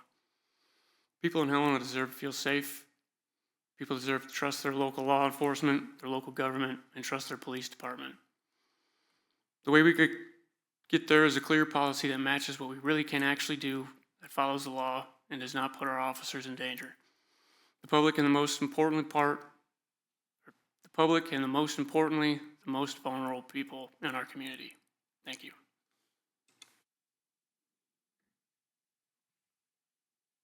Additional commission comments? Mayor Dean. Commissioner Logan. Thank you, Mayor. I won't be supporting this resolution this evening. I could get behind the spirit of the resolution that seeks to memorialize the actions currently taken by the Helena Police Department when immigration enforcement actions are present within city limits, and that spirit that addresses the many, many concerns that we've heard for months from members of the public. I think sections 1, 2, 3, and 5 capture that. And I think it also needs to be said, HPD's immigration enforcement policies and procedures that exist are longstanding, legally vetted, and comply with local, state, and federal law. And whether you realize this or not, you have and have had for decades a very forward-thinking police department. I have no problem with those sections of the resolution which express the Commission's support for those well-established policies of our police department. So in that sense, I could get behind the resolution. However, it adds a section that I'm quite uncomfortable with. I'm going to be reading old language here, but my thinking here also reflects what the amended language was. It states that the Helena Police Department will attempt to request the identification and unmasking of each Department of Homeland Security officer where appropriate, but will not otherwise interfere with actions of federal officers. This will put our officers in a very difficult position and lends itself to the possibility of HPD interfering with or even obstructing federal law enforcement. Also, it's asking them to take action for which they have no authority. As City Attorney Doctor stated in her memo issued recently to the Commission on suggested amendments, quote, HPD officers have no authority or jurisdiction to request or require anyone, federal officers, or any member of the public to identify themselves or unmask. This resolution sets an unrealistic expectation on HPD that they can otherwise affect the action of federal officers over whom they have no jurisdiction, end quote. I worked on the street for many years with the Helena Police Department. And back then, saw a strong tradition of upholding the individual rights of citizens enumerated in our state and federal constitutions. I saw a strong tradition of protecting public safety and of keeping the peace. I know that tradition continues to this day. In fact, I'd like to read something from current HPD immigration violation policy, which in part states, quote, "It is the policy of the Helena Police Department that all members make personal and professional commitments to equal enforcement of the law and equal service to the public.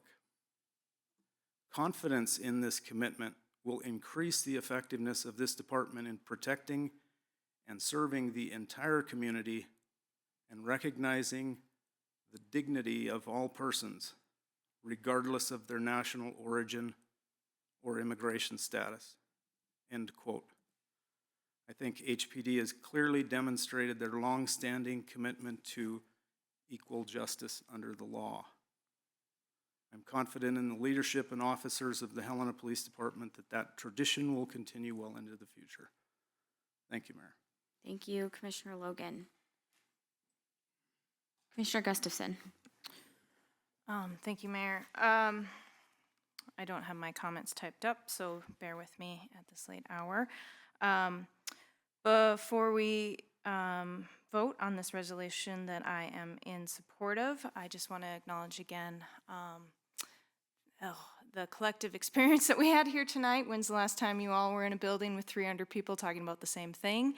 I'm very moved by our community and the dedication that our community has shown towards an issue that is very important to them. I'm thankful for everyone who's commented tonight, all 85 comments. I also had the opportunity for people reaching out to me over the weekend, and when talking with some constituents, several advised me not to get lost in the word salad of possible amendments, and I did get a little lost in the word salad, but to stay focused on the intent of this resolution, which I think is good and about acknowledging the community that we want to be in, and a community, and that that the resolution builds trust. I do think reporting leads to transparency, and transparency leads to trust, but I still think the intent of the resolution is good. Thank you. All right. First, I'd like to say that the tragedies of over the last few weeks have been heartbreaking, to say the least. I come to this conversation as someone who started their career as an educator in Texas, teaching many students without papers and serving many undocumented families who just wanted to provide a better and safer life for their children. I have a very personal understanding of the fear and uncertainty caused when our national leaders continue to refuse to address paths to residency or citizenship in a thoughtful manner. The tactics and actions of federal immigration officers that we've seen across the country is not becoming of any public official and has only sown more chaos and division. On the local level, the Helena Police Department operates with professionalism and integrity in carrying out their duties. The mission of HPD reads as the following, quote, "We are dedicated to providing our community with professional law enforcement services through equal enforcement of the law, continued professional development, and respect for the needs of our citizens. We remain committed to the protection of human rights and focused upon making Helena a safer place to live and work," end quote. Civil immigration enforcement is not part of the duties of local law enforcement, and as stated is stated as such in policy, just as racial profiling is prohibited by HPD policy and state law. I'm supportive of passing this resolution that clearly states that the City of Helena does not and will not participate in the 287G program of the U.S. Immigration and Customs Enforcement Initiative that allows state and local law enforcement agencies to partner with federal immigration to enforce immigration laws. It's important that this resolution makes clear that the Helena Police Department's policy states that it will not independently or assisting other law enforcement agencies stop, pursue, interrogate, investigate, arrest, or otherwise detain a person based solely on their immigration status or suspected violations of immigration law. I want to take a moment to thank Chief Petty, HPD leadership, and City Attorney Doctor for their collaboration over the last 3 months in the development of this resolution. Chief Petty has not only served honorably in his regular duties, but he has served as the acting city manager for the last 3 weeks and had numerous meetings with local constituents of all backgrounds. We are fortunate in Helena to have a professional culture, decades in the making, first from Chief McGee and Chief Hagan, and now with Chief Petty, who prioritize community safety and building trust with all parts of the community, regardless of their diverse perspectives or backgrounds. I want to acknowledge everyone who has exercised their First Amendment rights and provided public comment to the Commission.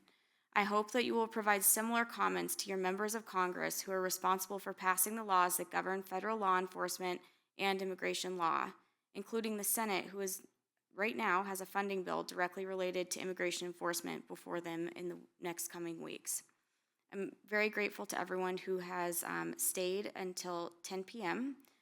And if there are no other comments from the Commission, Madam Clerk, would you please call the roll?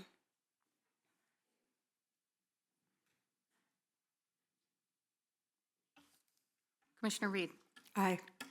Commissioner Rigby. No. Commissioner Gustafson. Aye. Commissioner Logan. No. Mayor Dean. Aye. The motion carries 3-2.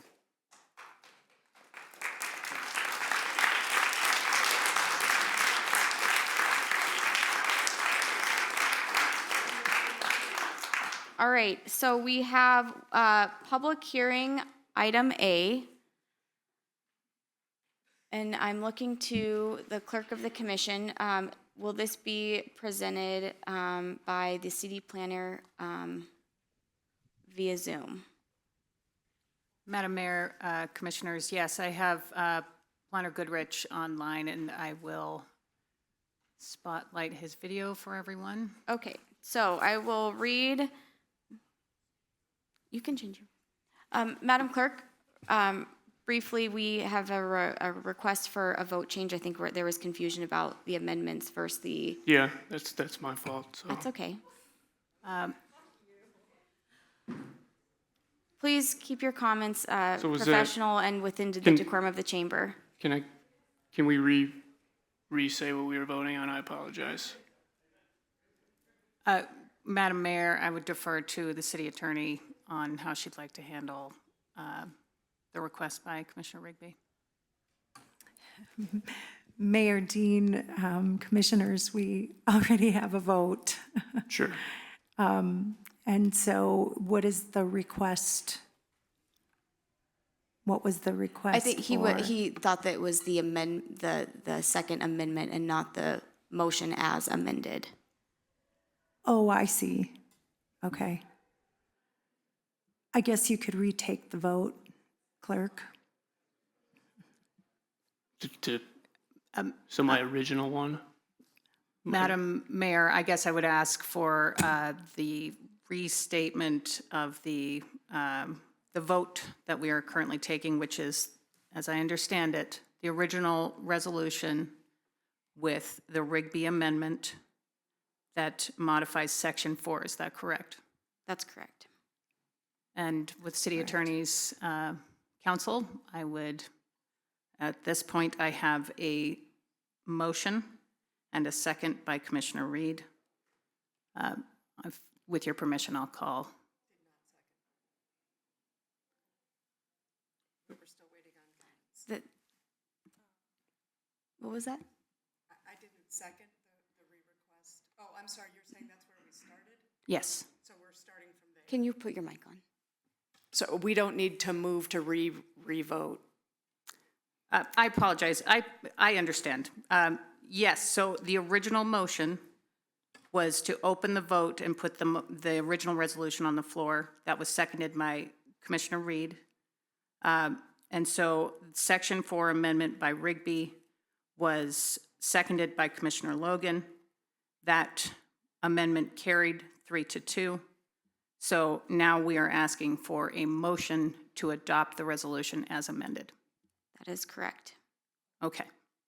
We're all on the same page. I apologize for the confusion. Okay. That was a lot. It's your second meeting. It's okay. Okay, so I will call the vote for the resolution as amended, which includes the amendment by Rigby to Section 4. Commissioner Reed. Still aye. Commissioner Rigby. Aye. Commissioner Gustafson. Aye. Commissioner Logan. No. Mayor Dean. Aye. The motion carries 4-1. Thank you. All right. Now we will move to item 11, consider an extension of the planned completion and final plat approval for the Craftsman Village Phase 9 of the Crossroads at Mountain View Meadows Major Phase Subdivision, extending the approved completion deadline from December 2024 to December 2026. City Planner Goodrich. Good evening, Mayor and Commission.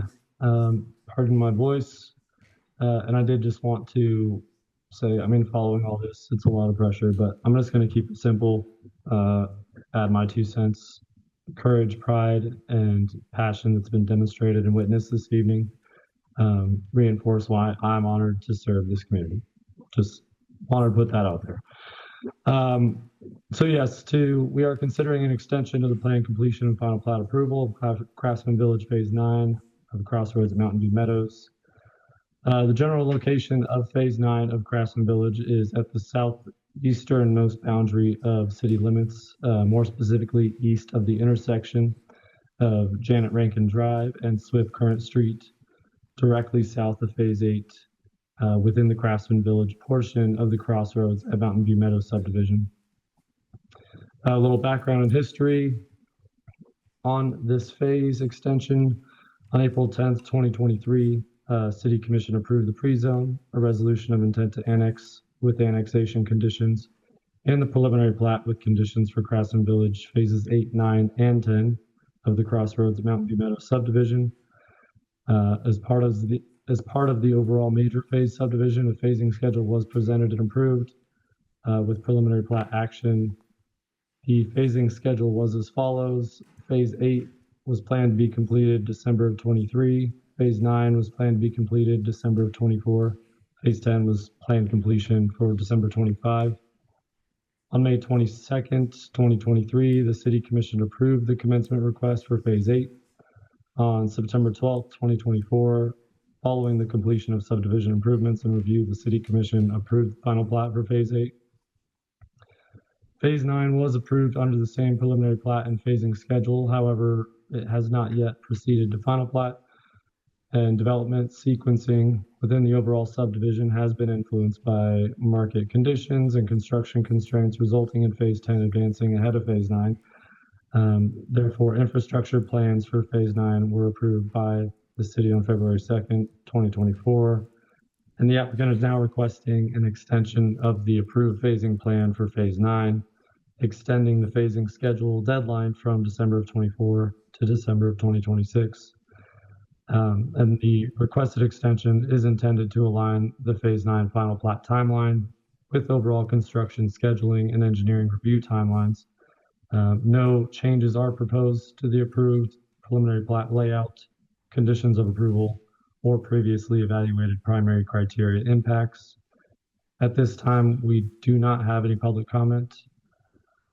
As for the conditions of approval, staff has determined that the project remains in compliance with all findings, conclusions, and conditions of approval established in the 2023 preliminary plat approval, and has not identified any changes that would negate those conditions or create any adverse impacts to public health, safety, or welfare. Therefore, city staff recommends the following motion. Move to approve an extension of the plan completion and final plat approval for Craftsman Village Phase 9 of the crossroads at Mountain View Meadows Major Phase subdivision, extending the previously approved completion deadline from December of 2024 to December of 2026. With that said, I'd be happy to take any questions you may have this time. Are there questions or comments from the commission?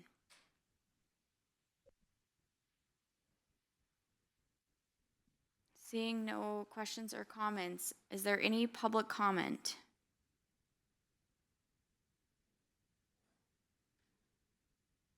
I don't know if the applicant has any comments before are they online? Madam Mayor, I believe oh. that the representative is here. All right, it looks like we're good to go. All right.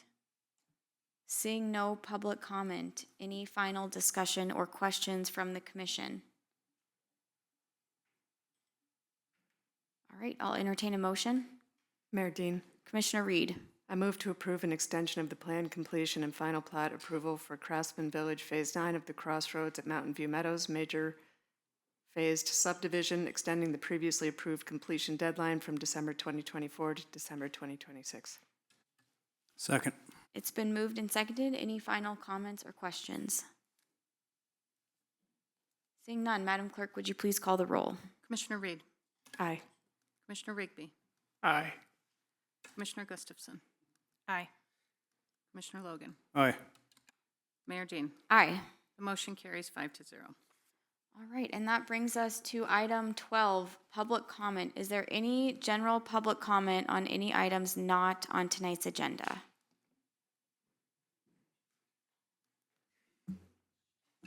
Any public comment online? Madam Mayor, I have one written public comment and one, I spoke too soon. I did have a hand online. I would actually ask your permission, Madam Mayor, to address a statement that I have received from someone watching the meeting this evening regarding public comment received earlier today. Sure. For the public's edification, for the commission, comments that are received through the general public comment forum, which is hosted on the city's website, are all distributed to the commissioners individually through email, and this is to avoid a electronic meeting, which would be illegal for deliberation amongst the governing body. Any comments that were received this evening in written form were received through the Zoom Q&A, and we read those comments into the record in real time. So I hope that avoids any confusion from the individual that has requested that additional information. And with your permission, Madam Mayor, I would read the comment into the record. Please. From Michelle C. A majority of Americans and a majority of Montanans voted for current administration with the clear expectation that federal immigration laws would be enforced. By adopting policies that actively prevent cooperation with those efforts, the city would be obstructing the will of the voters and substituting local political preferences for the outcome of a democratic election. That is the only other written comment I have online. Thank you, Madam Clerk. All right, seeing no other public comment on items not on this agenda, this meeting is adjourned.